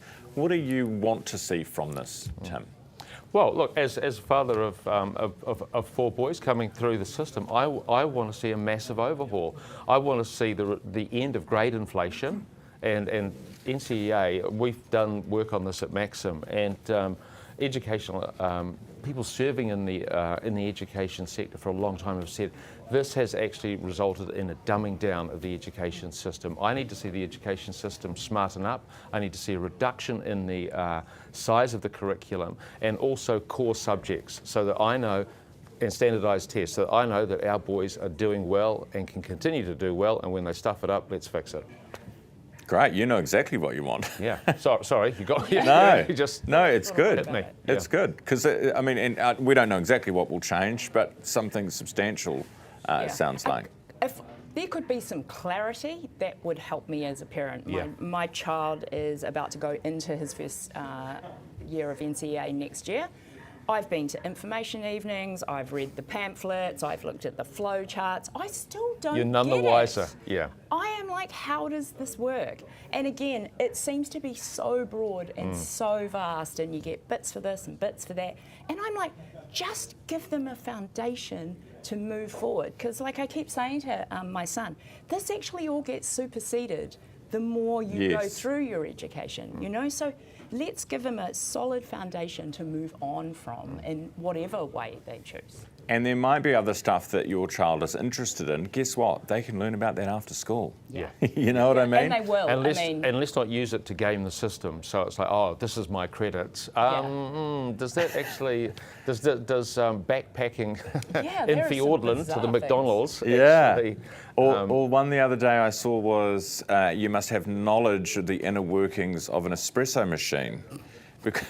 Because who's got time for that? I just thought, tell me what button to push. Yeah, but does the coffee machine break in the office every single week? Yeah. So handy. Yes, it does, actually. Okay. It would be a great skill to have. Now, ADHD, we had a fascinating chat this morning with the University of Auckland. They've got some research out. So, and I have to get this round the right way, those with ADHD would, in order to spark their brains so that they could focus more, they use fidgeting. As a sort of a physical tool to help their brains sort of zone in and focus, which I thought was fascinating. And then the opposite was true too, that I think that if you don't have ADHD and you're fidgeting, well, you're probably distracting yourself. Tim, just amazing that connection though, isn't it? And what I like about this research is that they're attempting to have an objective measure of ADHD. What we've seen is a rise of self-diagnosis culture. And that's you know, the WebMD thing. Oh wait, I might have that. And also there's that sense of you see it on a lot of social media, is like my lived experience is actually evidence. Yeah. Well, let's get some objective measure as to whether your lived experience is evidence, because I just think you're distracting yourself. Yes. Sorry. Yeah, and just a bit weird. Yeah. Yeah. And I think people who have had ADHD in their life have learnt this themselves, right? You know, I have contact with people who are quite close to me, and they're constantly doing these kind of things, but not because a research project has told them that that's what helps them. They've worked that out themselves. If they are doing little craft projects over here or whatever, then they will function better. And so I think anything that works for you as well has got to be a good thing, because we don't all think the same. No, yeah. And it's interesting because teachers will have to, you know, if this becomes an established thing and a provable thing, which it sounds like it is, they'll have to adjust as well, because a fidgeting kid in class is not necessarily a bad thing. No, you know? Yeah, but all those fidget spinners will come back. Sounds like you've got a bunch of them that you want to put on Facebook Market. Hey, appreciate you coming on, guys. Thanks so much. Good to have you here. That is our panel for the day. Tim Wilson, Maxim Institute Executive Director, and Sarah Henry, our Media Editorial Director. It's just gone now 26 minutes after 8 o'clock, and you're watching Herald Now. Every Monday, we check in with a Kiwi mayor to find out what's going on in their district. This week, we're going to Whanganui District, who have the lowest average rates increase in the country at 2.2%. Mayor Andrew Tripe says it's no accident, and he's with me now. Hey, Andrew. Good morning, Ryan. Good morning. Good to have you on the program. Now, you've become very famous over the last couple of weeks after you were put on, interviewed by, I think it was RNZ who had you on their show. Talking about this 2.2% rates increase. Since then, we've heard from so many mayors around the country, Andrew, who say, nah, can't be done, we've got this to spend our money on, we've got infrastructure. What do you say to those mayors? Well, I say I use a quote: no result plus a good excuse equals no result. So I believe if we'd done what most councils were doing across the country, we would be in the same position. The reality is that we went hard, went early, and I campaigned actually on a streamlined and efficient council, tasked the chief executive with a 5-point plan at the early on in my mayoralty. He came back with a 6-point plan with a whole lot more detail in it, and we went hard on it and went early, and it's worked. Andrew, do you have lots of people around the council table who don't agree with you and who are annoying, and how do you get them on side? I'd say, no, we've got to actually have a very cohesive council, but look, we need to have some annoying people around the table, so to speak, to challenge things. But the reality is in that 2.2% rates increase, that also includes paying off additional debt of 0.7 of that's additional debt. And what people were cautious of around the table was a bow wave effect into next year and beyond. But I wouldn't be surprised if next year we have the lowest rates rise in the country as well, because this is systemic, what we've done. The 6-point plan has been so successful that it carries on into future years. And not only that, but we've also, the Prime Minister's tasked us with doing the basics, investing in infrastructure, pipes and roads and footpaths and so on. And we've actually increased our investment in that as well, year on year. So, Andrew, how do other districts, what do they need to do? I mean, do you think there are basically a whole bunch of councils out there who are just talking absolute smack to their local residents, saying, no way we could ever get it down that low, your costs are just too high? And with this idea of a rates cap, what do you think the cap should be? What would be a good amount? Yeah, well, rates capping, look, I think it would need to be a graduated rates capping system, because there is an infrastructure deficit across New Zealand, and we just can't pretend that we're going to have a rates cap straight away. But I'd like to see a graduated plan, maybe over 5-10 years or whatever, towards a rates cap of some kind. But let's think it through very carefully. Hey, apart from your good rates and your low rates increases, what's great about Whanganui? Oh, well, more and more people are discovering Whanganui. So we've a few from your way, Ryan, from around the country, and lots of internationals are moving here to live and also visit as well. You may have heard of our new Sergeant newly refurbished Sergeant Gallery, which is a grand old building that's had an extension, and there it is, fantastic. And I would say it's a symbol of our identity. It captures what makes us different, and I would say the first is arts and creative. We're New Zealand's creative capital, and we're home of New Zealand Glassworks, and we are New Zealand's only UNESCO City of Design, a designation given to us a couple of years ago. Apart from arts and creative, we've got our awa, the Whanganui River, which is the heart of who we are. It's the Te Awa Tupua legislation, gives it the right of personhood, and it's pretty special to have that. And the third one is our architectural heritage. And right across the country, you'll see some old buildings that have been knocked down, but for us, we've kept ours, and we've got a beautiful main street and a top 1,000 modernist building in the world as well. And Cook's Gardens has been designated by World Athletics as the home of the mile. And I would say a fourth point of difference, I've got those are my three that I often use, but the fourth one is our community spirit, and people move here and say, wow, it's very, very, very different here. And fifthly, and finally, our microclimate. We have an incredible climate here. We're often the warmest in the country, great beaches, and we're only 90 minutes from the ski field. And it's good to see from Whanganui, we can see the mountain from here full of snow. So we've got it all. Andrew, appreciate that. Thanks so much for coming on the show this morning. Andrew Tripe, the Whanganui District Mayor. It is just gone 8:30. NCAA announcement incoming. In a few moments' time, we will hear what the replacement system for NCAA will look like, should they move to actually scrap it completely, or the parts that they're pulling out of it, what are they being replaced with? All those questions hopefully answered inside the next half hour. We'll have full coverage. First, here's headlines with Neva. Herald NOW News, powered by News Talk ZB.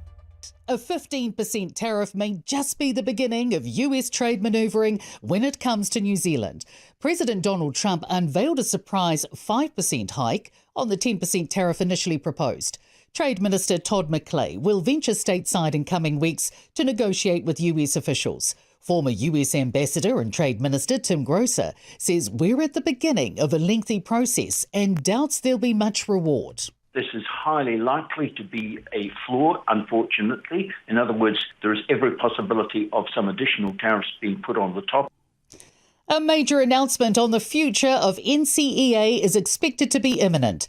It's understood public consultation will be launched on a proposal impacting the secondary school qualification, in which teachers and parents can give feedback. Here's political reporter Azaria Hell. Prime Minister Chris Luxon has previously indicated the proposal's significant and says he's up for a fundamental overhaul. Numerous briefings sent to Education Minister Erica Stanford expressed concerns about the viability of NCAA Level 1 and how the system's equipped for those going into the trades.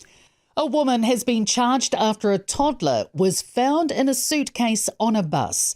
Police say officers were called just before 1 p.m. yesterday after a passenger asked to access the luggage department during a planned stop in Kaiwaka, a small town in Northland.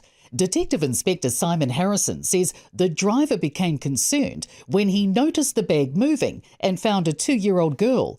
The girl was reported to be very hot but otherwise appeared unharmed. A 27-year-old woman was arrested and charged with ill treatment, neglect of a child. She is scheduled to appear in North Shore District Court today. Fresh charges to foreign tourists might do more harm than good. The government's announced international travellers will pay up to $40 to visit 4 dock hotspots, including Coromandel's Cathedral Cove and Milford Sound. New Zealanders will still visit free of charge. Federated Mountain Club's president, Megan Dimazantos, says the cost is fair, but could have been tacked on to the international visitor levy. She says overseas visitors might get frustrated by paying a fee for every activity. A youth homelessness collective says successive governments, but particularly this one, have neglected to treat housing as a basic right. Housing Minister Chris Bishop says he's open to tweaking the restrictions imposed on people seeking emergency housing. It comes after Auckland's outreach providers reported a 90% spike in homelessness. Manaki Rangatahi's Brooke Stanley says the government's policy has meant many in emergency housing have been evicted. Herald NOW Sport, brought to you by Gold Sport. Liam Lawson has finished 8th at the Hungarian Grand Prix. Lando Norris claimed the race win from McLaren teammate Oscar Piastri. Black Caps pace bowler Nathan Smith has been ruled out of the final cricket test against Zimbabwe with an abdominal strain. Canterbury's Zach Folkes has been called in ahead of the final match starting Thursday. Lydia Ko's carded a 3-over final round at the British Women's Golf Open in Wales to finish the same for the tournament. Ko has finished in a share of 36th. Herald NOW Weather, brought to you by You Do It Kitchens. Good morning. Happy Monday. No doubt you've woken to some chilly conditions. The good news is it's mainly fine today. We've got high pressure building, but there is an east to southeast flow affecting the North Island. But nothing to worry about for the lower south, with a frosty morning and fine skies all day. Maybe a nor'easterly this morning for Dunedin. It's similar for the north of the island with fine skies, maybe some fog for Reefton. Winds mostly light with a nor'easterly tonight for Christchurch. It's looking good for the lower North Island. You're watching Herald Now. Sorry to interrupt the weather with Heather there. Just gone 24 minutes away from 9 o'clock. We are going to take you live to the Prime Minister who's making an announcement on NCAA. Take a look. People who care deeply about both business and education and the links between the two. Look, I don't think it will be a surprise to anybody in the room that our government has one overarching priority, and that is to grow our economy, to create jobs, to lift wages, and to help all Kiwis be able to get ahead. And while things are still tough for a lot of Kiwis, our economy is starting to head in the right direction. Inflation is easing, interest rates are falling, farmer and business confidence is lifting, and tourism is recovering. And as a government, we are backing the things that keep New Zealand moving and growing, and that means farming and tourism and innovation, and more exports and infrastructure through building more roads, schools and hospitals. But the real engine room of our economy is our people, and that starts with our children and ensuring each and every one of them gets a great world-leading education so that they can access the higher paying jobs that exist into the future. And while it was a long time ago, the education that I got myself at Christchurch Boys High and then at Canterbury University opened up the world to me. Education enabled me to get from one set of circumstances to a better set of circumstances. And we want that for each and every child in New Zealand. Not only does a great education unlock doors to our young people, but it also benefits all New Zealanders. Education is the means to building a workforce that has the knowledge and the skills to innovate and to succeed in the modern world. The kids of today are the ones who will be building tomorrow's roads of national significance or finding the breakthroughs to help our farmers lower emissions. They are the doctors, the engineers, the AI experts, the entrepreneurs and the tradies. And no matter the field, their and New Zealand's future success will be founded on the education that they receive today. So that is why, after decades of continued decline in the achievement levels of Kiwi kids, we've come to government with a full court press on turning that around. It's not acceptable to me that last year fewer than half of our Year 8 students were at the expected level where they needed to be in reading. It is situation critical when 1 out of 5 of our Year 8 students are not where they need to be at on maths. So that's why under our government, primary school children are now spending an hour a day on maths, reading and writing each. That's why we've banned cell phones and introduced a new curriculum with structured literacy and mathematics, explicit teaching that gives our kids the best opportunity to learn.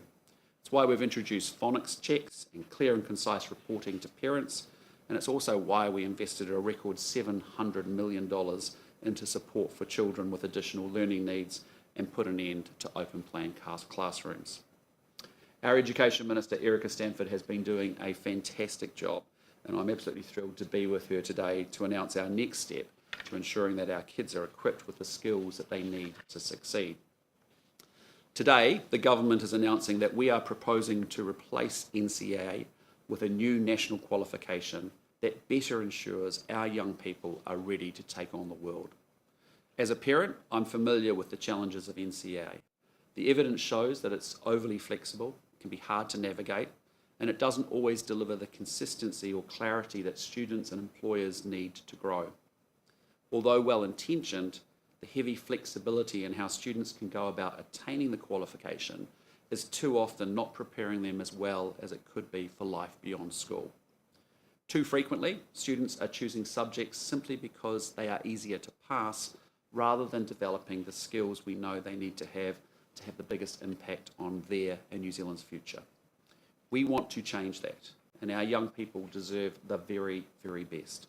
We need them learning the core skills to leave school confident and to help them to succeed and contribute to the economic growth and higher paying jobs that we are ruthlessly chasing as part of our longer term economic plan. The power and the potential of any economy is commensurate to the capabilities of its people. And that's why the education of our kids is a priority for our government, and that's why we are determined to make a difference. With that, I want to hand over to our excellent Education Minister, Erica Stanford, to provide a little bit more information on the announcement this morning. Thank you.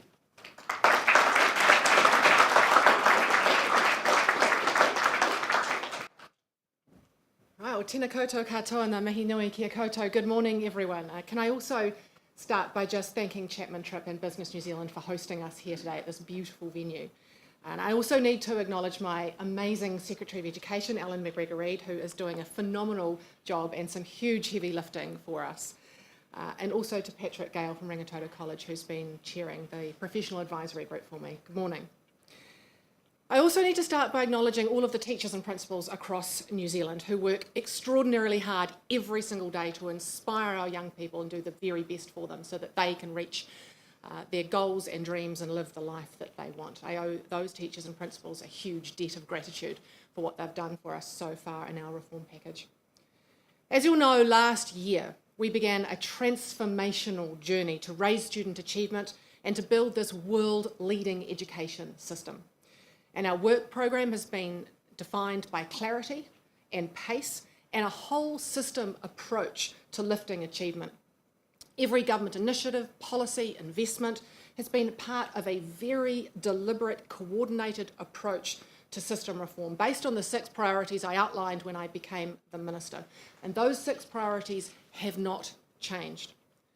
Now, the Prime Minister has spoken about how our bold education reforms have already begun to embed in our primary and intermediate schools after just 18 months. It's a phenomenal turnaround. And as they roll out, it's very important to look ahead to ensure that when our students reach secondary school, our national qualification reflects the very same high standards and high ambition. And today marks an important milestone in our plan to restore excellence to New Zealand's education system. For over 2 decades, NCEA has been the foundation of our senior secondary education. It has been designed as being flexible, inclusive, and to recognise a wide range of skills and learning. And while it has delivered in some areas, we have heard and seen that the flexibility has gone too far and that the complexity has masked poor performance. And I have to admit, to all of you here in the room, and probably everyone in New Zealand who's watching, as a parent, even I did not understand NCEA. I had years of navigating my daughter through it, and it didn't make sense to me that an E is better than an A, why you can get credits for having a part-time job or participating in a group activity or filling in forms. I didn't understand why the children said to me, we don't need to sit the exam because we have enough credits already, and coming out of an exam, a 3-hour exam after only an hour, and saying, that's okay, Mum. Now, as the Minister of Education, I can see what I intuitively knew, and you probably all intuitively knew as parents, is backed up by the data. 60% of teachers do not believe that NCEA Level 1 is reliable. Half of parents and 40% of students don't understand how NCEA works. 70% of employers don't consider it to be a credible qualification. And it also concluded that NCEA Level 1 is not fair or a reliable measure of what students know or can do. And the 2024 data from NZQA tells us that 25% of students didn't attempt their external exams. And we saw in the paper recently 250,000 exam papers last year were left blank because students thought they had enough credits. A student is twice as likely to gain an excellence grade through an external assessment than an exam. And only half of Year 12 students achieved NCEA with 3 or more full standards in one subject area. 30% of students used unit standards designed for vocational pathways to simply get across the line and pass NCEA. This shows that while many students are achieving credits under the current NCEA system, it doesn't mean that they always are gaining the consistent and coherent and deep learning in one subject area that they need to succeed. For some students, this can be a deep learning in one subject area that they need to succeed. For some students, this can be a huge disadvantage, making it harder to progress into a subject area the next year, or not preparing them with the foundational skills and knowledge they need for future study, employment, or training. Let me give you just one example from a teacher that contributed to our review of NCEA. They said, if a student can gain 10 credits towards their Level 2 certificate from a 2-day course on health and safety, then that is 1/6 of the credits that they need to gain Level 2. Then there is a bit of a problem. Now imagine that same student hasn't sat any external assessments, they haven't studied a full subject, and they leave school with a qualification that hasn't sufficiently paved the way into university or employment. We need a national qualification that sets students up for success, that gives employers confidence, gives tertiary providers the clarity they need, one that parents can understand, one that gives students a sense of pride that they've worked hard to achieve something. Parents, we know your children want to leave school with confident and they want to be ready for their future. And I want parents to know that we are ambitious for your children and we want them to be the very best they can be at school as well.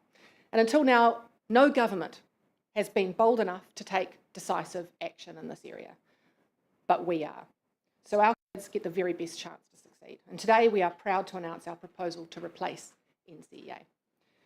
We are proposing to remove NCEA Level 1 and replace it with a foundational skills award focused on literacy and numeracy. We are currently one of the only countries that we compare ourselves to that has 3 years of high stakes exams. As a result, students will be able to spend year 11 focused on that deep subject learning and the rich experiences that will prepare them for year 12 and 13. Mastering the basics is non-negotiable, no matter what ambitions or career paths students have in mind. That's why we're proposing to make English and maths compulsory at year 11. This is already the case in many schools, but not all. The foundational award will be designed to ramp up into new qualifications at year 12 and 13. We know the longer that students stay at school, the better their outcomes. And while the intention would be for students to stay until year 12, the foundational award will provide the potential employers with a sense of a school leaver's knowledge in those fundamental areas of literacy and numeracy. We're proposing, to replace Level 2 and Level 3 with a New Zealand Certificate of Education, the NZCE, and Year 12, the New Zealand Advanced Certificate of Education, or NZACE, at Year 13. Students will be required to take a minimum of 5 subjects and be able to pass 4 to achieve the qualification. Both qualifications will be clearer, simpler, and importantly, they will be internationally comparable and benchmarked. We're also proposing to introduce a subject-based approach. This means students will be assessed on their understanding of whole subjects, underpinned by a refreshed, knowledge-rich, internationally benchmarked and consistent national curriculum that students will be assessed against, not a collection of standards. We want to make the new qualification far less complex so that everyone is clear where a student is at with their learning, what is required to access further study, training or work, and it's crucial that parents know how to help their children and guide them to understand how they're progressing, because parents can't help their children with their grades when they don't understand them.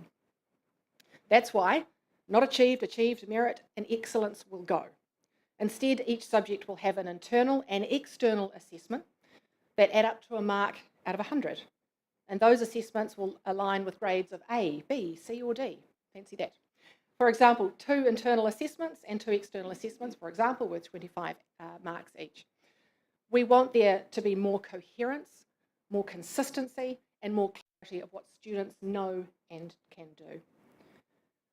What I'm really proud of in this announcement are the vocational pathways. Vocational pathways are absolutely crucial. We have to raise the status of vocational education and training pathways in New Zealand. We want them to be seen on par and just as important as academic pathways.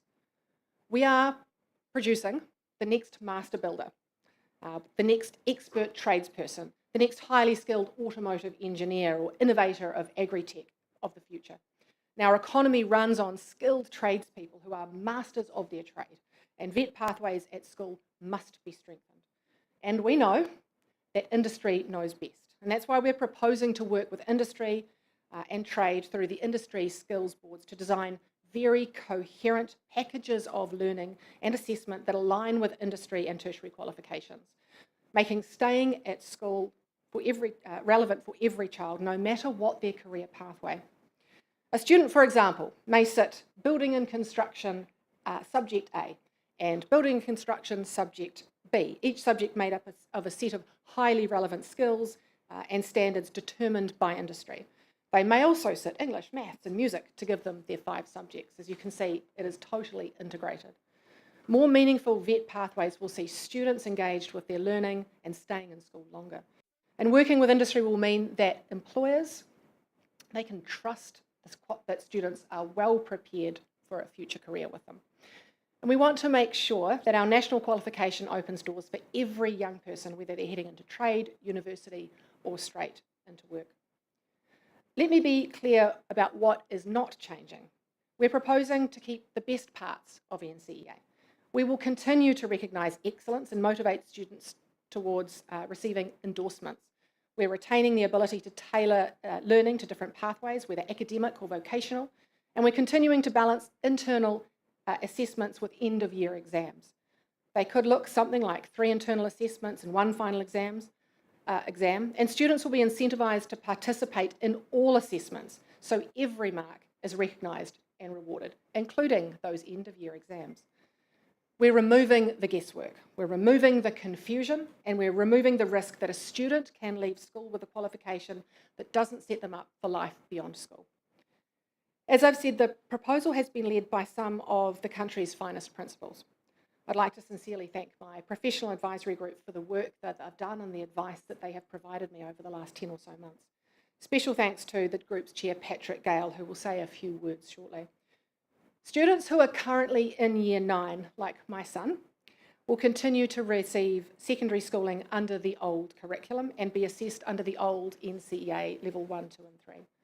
Students who are currently in Year 8, in their last year of intermediate, will begin to receive the new curriculum, learning from 2026 next year, and will be assessed under the new award and the new qualifications. This very careful phasing and staging will give teachers the time they need to implement the new curriculum and the new qualifications well. And I know parents of Year 8 students will be thinking that their children will be the first cohort under the new proposed qualification.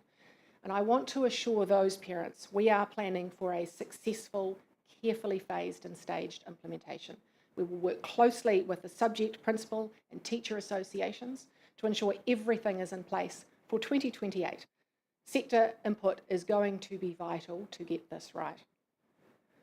We're building a qualification system that sets up very high expectations and provides support to meet those expectations. One that values both academic and vocational learning, and one that prepares our young people for a very rapidly changing world. Every student deserves a chance to succeed and gain a qualification that is regarded both here in New Zealand and around the world. We're making sure that every student, regardless of background, has that chance to succeed here and on the world stage.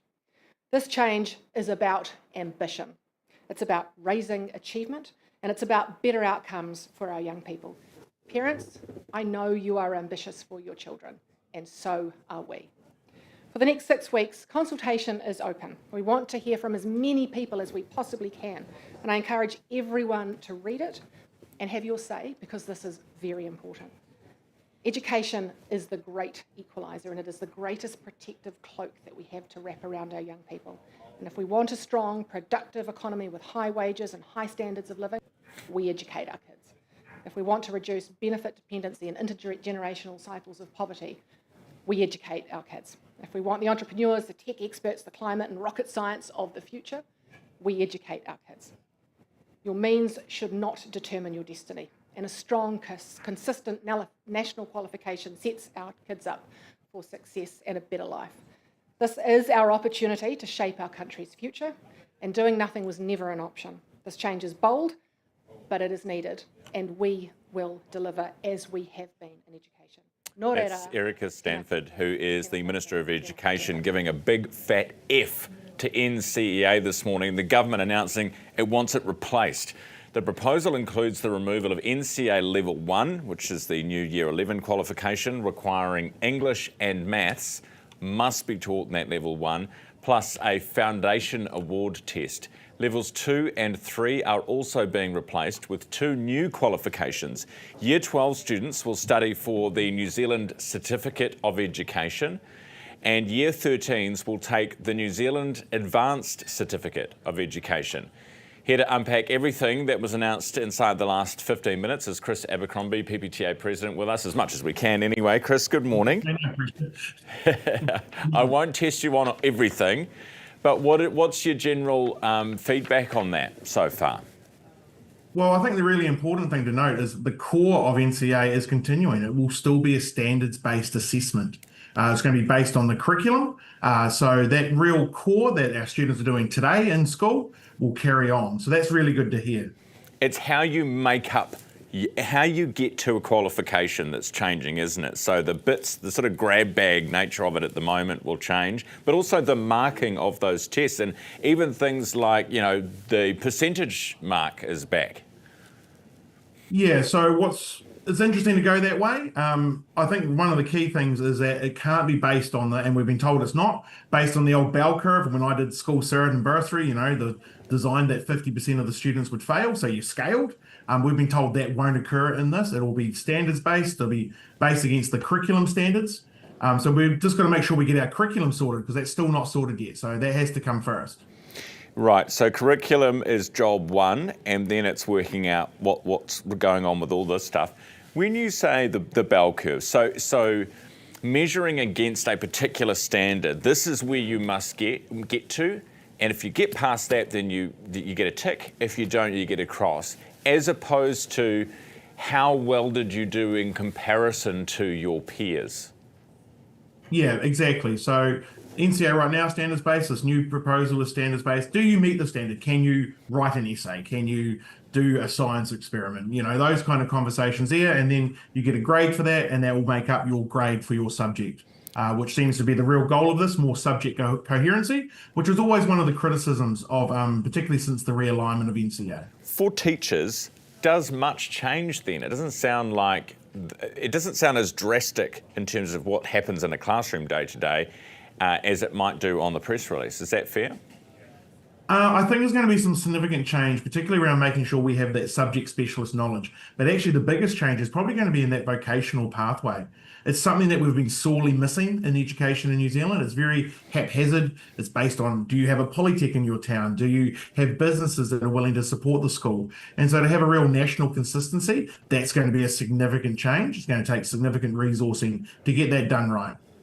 So what actually, when you say the vocational pathways, have schools been trying to do too much, do you think, on the vocational pathways and trying to get students these credits in all these different areas when really they should just be going to do an apprenticeship? Well, things have changed over the years, and so having that qualification, because I remember under Heke Paratu, when she was minister, there was the level 2 was expected to be the leaving qualification for young people. So apprenticeships and all those progresses really wanted that level 2 at least. And so having this vocational pathway will be a change from that. So it's really important that it's fully resourced, fully funded, and fully supported by the government, because it's going to be quite significant in that space. Chris, appreciate you coming on this morning. Just finally, we'll keep the percentage thing, because I think for most people that's something quite tangible and understandable and relatable. Why did we move away? Why did we say it's bad to give students 60% or 70%? Why did we move to all these letters? Well, actually, it was business that wanted that, because they said 52% doesn't actually tell us what the student knows. They wanted a bit more information about what a young person could actually do. And just a raw percentage doesn't tell you that. Okay. Well, like it or loathe it, like it or lump it, they're coming back. Chris, thank you. Chris Abercrombie from the PPTA in Wellington this morning, just gone 1 minute away from 9 o'clock. And if you're just joining us in breaking news this morning, major changes to our education system have been announced, with a proposal to replace NCEA with new national qualifications. Education Minister Erica Stamford and Prime Minister Christopher Luxon made the announcement at a breakfast event in Auckland. Luxon says the NCEA system has become too inconsistent and complex. The government is announcing that we are proposing to replace NCAA with a new national qualification that better ensures our young people are ready to take on the world. As a parent, I'm familiar with the challenges of NCAA. The evidence shows that it's overly flexible, can be hard to navigate, and it doesn't always deliver the consistency or clarity that students and employers need to grow. Although well-intentioned, the heavy flexibility in how students can go about attaining the qualification is too often not preparing them as well as it could be for life beyond school. So NCA Level 1, after consultation, will be gone. A new Year 11 qualification will be introduced, requiring English and maths to be taught, plus a foundation award test. Levels 2 and 3 will be replaced with new national certificates that require students to take 5 subjects and to pass at least 4 of them. The proposal is open for consultation between now and the 1st of September. Let's go to the rest of the morning's headlines with Neva. Herald NOW News. Powered by News Talk ZB. A 15% tariff may just be the beginning of US trade manoeuvring when it comes to New Zealand. President Donald Trump unveiled a surprise 5% hike on the 10% tariff initially proposed. Trade Minister Todd McLaren will venture stateside in coming weeks to negotiate with US officials. Former US Ambassador and Trade Minister Tim Grosser says we're at the beginning of a lengthy process and doubts there'll be much reward. This is highly likely to be a flaw, unfortunately. In other words, there is every possibility of some additional tariffs being put on the top. A woman has been charged after a toddler was found in a suitcase on a bus. Police say officers were called just before 1 p.m. yesterday after a passenger asked to access the luggage department during a planned stop in Kaiwaka, a small town in Northland. Detective Inspector Simon Harrison says the driver became concerned when he noticed the bag moving and found a 2-year-old girl. The girl was reported to be very hot but otherwise appeared unharmed. A 27-year-old woman was arrested and charged with ill treatment, neglect of a child. She is scheduled to appear in North Shore District Court today. Fresh charges to foreign tourists might do more harm than good. The government's announced international travellers will pay up to $40 to visit 4 dock hotspots, including Coromandel's Cathedral Cove and Milford Sound. New Zealanders will still visit free of charge. Federated Mountain Club's president, Megan Dimazantos, says the cost is fair, but could have been tacked on to the international visitor levy. She says overseas visitors might get frustrated by paying a fee for every activity. A youth homelessness collective says successive governments, but particularly this one, have neglected to treat housing as a basic right. Housing Minister Chris Bishop says he's open to tweaking the restrictions imposed on people seeking emergency housing. It comes after Auckland's outreach providers reported a 90% spike in homelessness. Manaki Rangatahi's Brooke Stanley says the government's policy has meant many in emergency housing have been evicted. Herald Now Sport, brought to you by Gold Sport. Liam Lawson has finished 8th at the Hungarian Grand Prix. Lando Norris claimed the race win from McLaren teammate Oscar Piastri. Black Caps pace bowler Nathan Smith has been ruled out of the final cricket test against Zimbabwe with an abdominal strain. Canterbury's Zach Folkes has been called in ahead of the final match starting Thursday. Lydia Ko's carded a 3-over final round at the British Women's Golf Open in Wales to finish the same for the tournament. Ko has finished in a share of 36th. Herald Now Weather, brought to you by You Do It Kitchens. Good morning. Happy Monday. No doubt you've woken to some chilly conditions. The good news is it's mainly fine today. We've got high pressure building, but there is an east to southeast flow affecting the North Island. But nothing to worry about for the lower south with a frosty morning and fine skies all day. Maybe a nor'easterly this morning for Dunedin. It's similar for the north of the island with fine skies, maybe some fog for Reefton. Winds mostly light with a nor'easterly tonight for Christchurch. It's looking good for the lower North Island, just some cloudy periods, otherwise fine. Winds mostly from the east or southeast with a southerly easing tonight for Wellington. Now it's looking fine for Bay of Plenty and for Taupo, but it is cloudy out east with the odd light shower for Hawke's Bay and southeasterlies and occasional showers with southerlies for Gisborne. And cloud increases over the upper north today. There will be a few showers too, with winds picking up. Strong easterlies tonight for Whitianga with 14 the high. Thanks, Heather. It is 5 after 9 now. Earlier on the program, I was joined by Garth Bray from Business Desk, and we'll chat to him thanks to our partners 2 Degrees. The first fast-track project is moving out of the blocks, and it could mean a big boost for tourism. Garth has the details for us, and I asked him about it earlier on the show. Take a look. Got a $200 million upgrade to the Ferguson and the Bledisloe wharves, which are the 2 big ones that handle all the big cargo ships.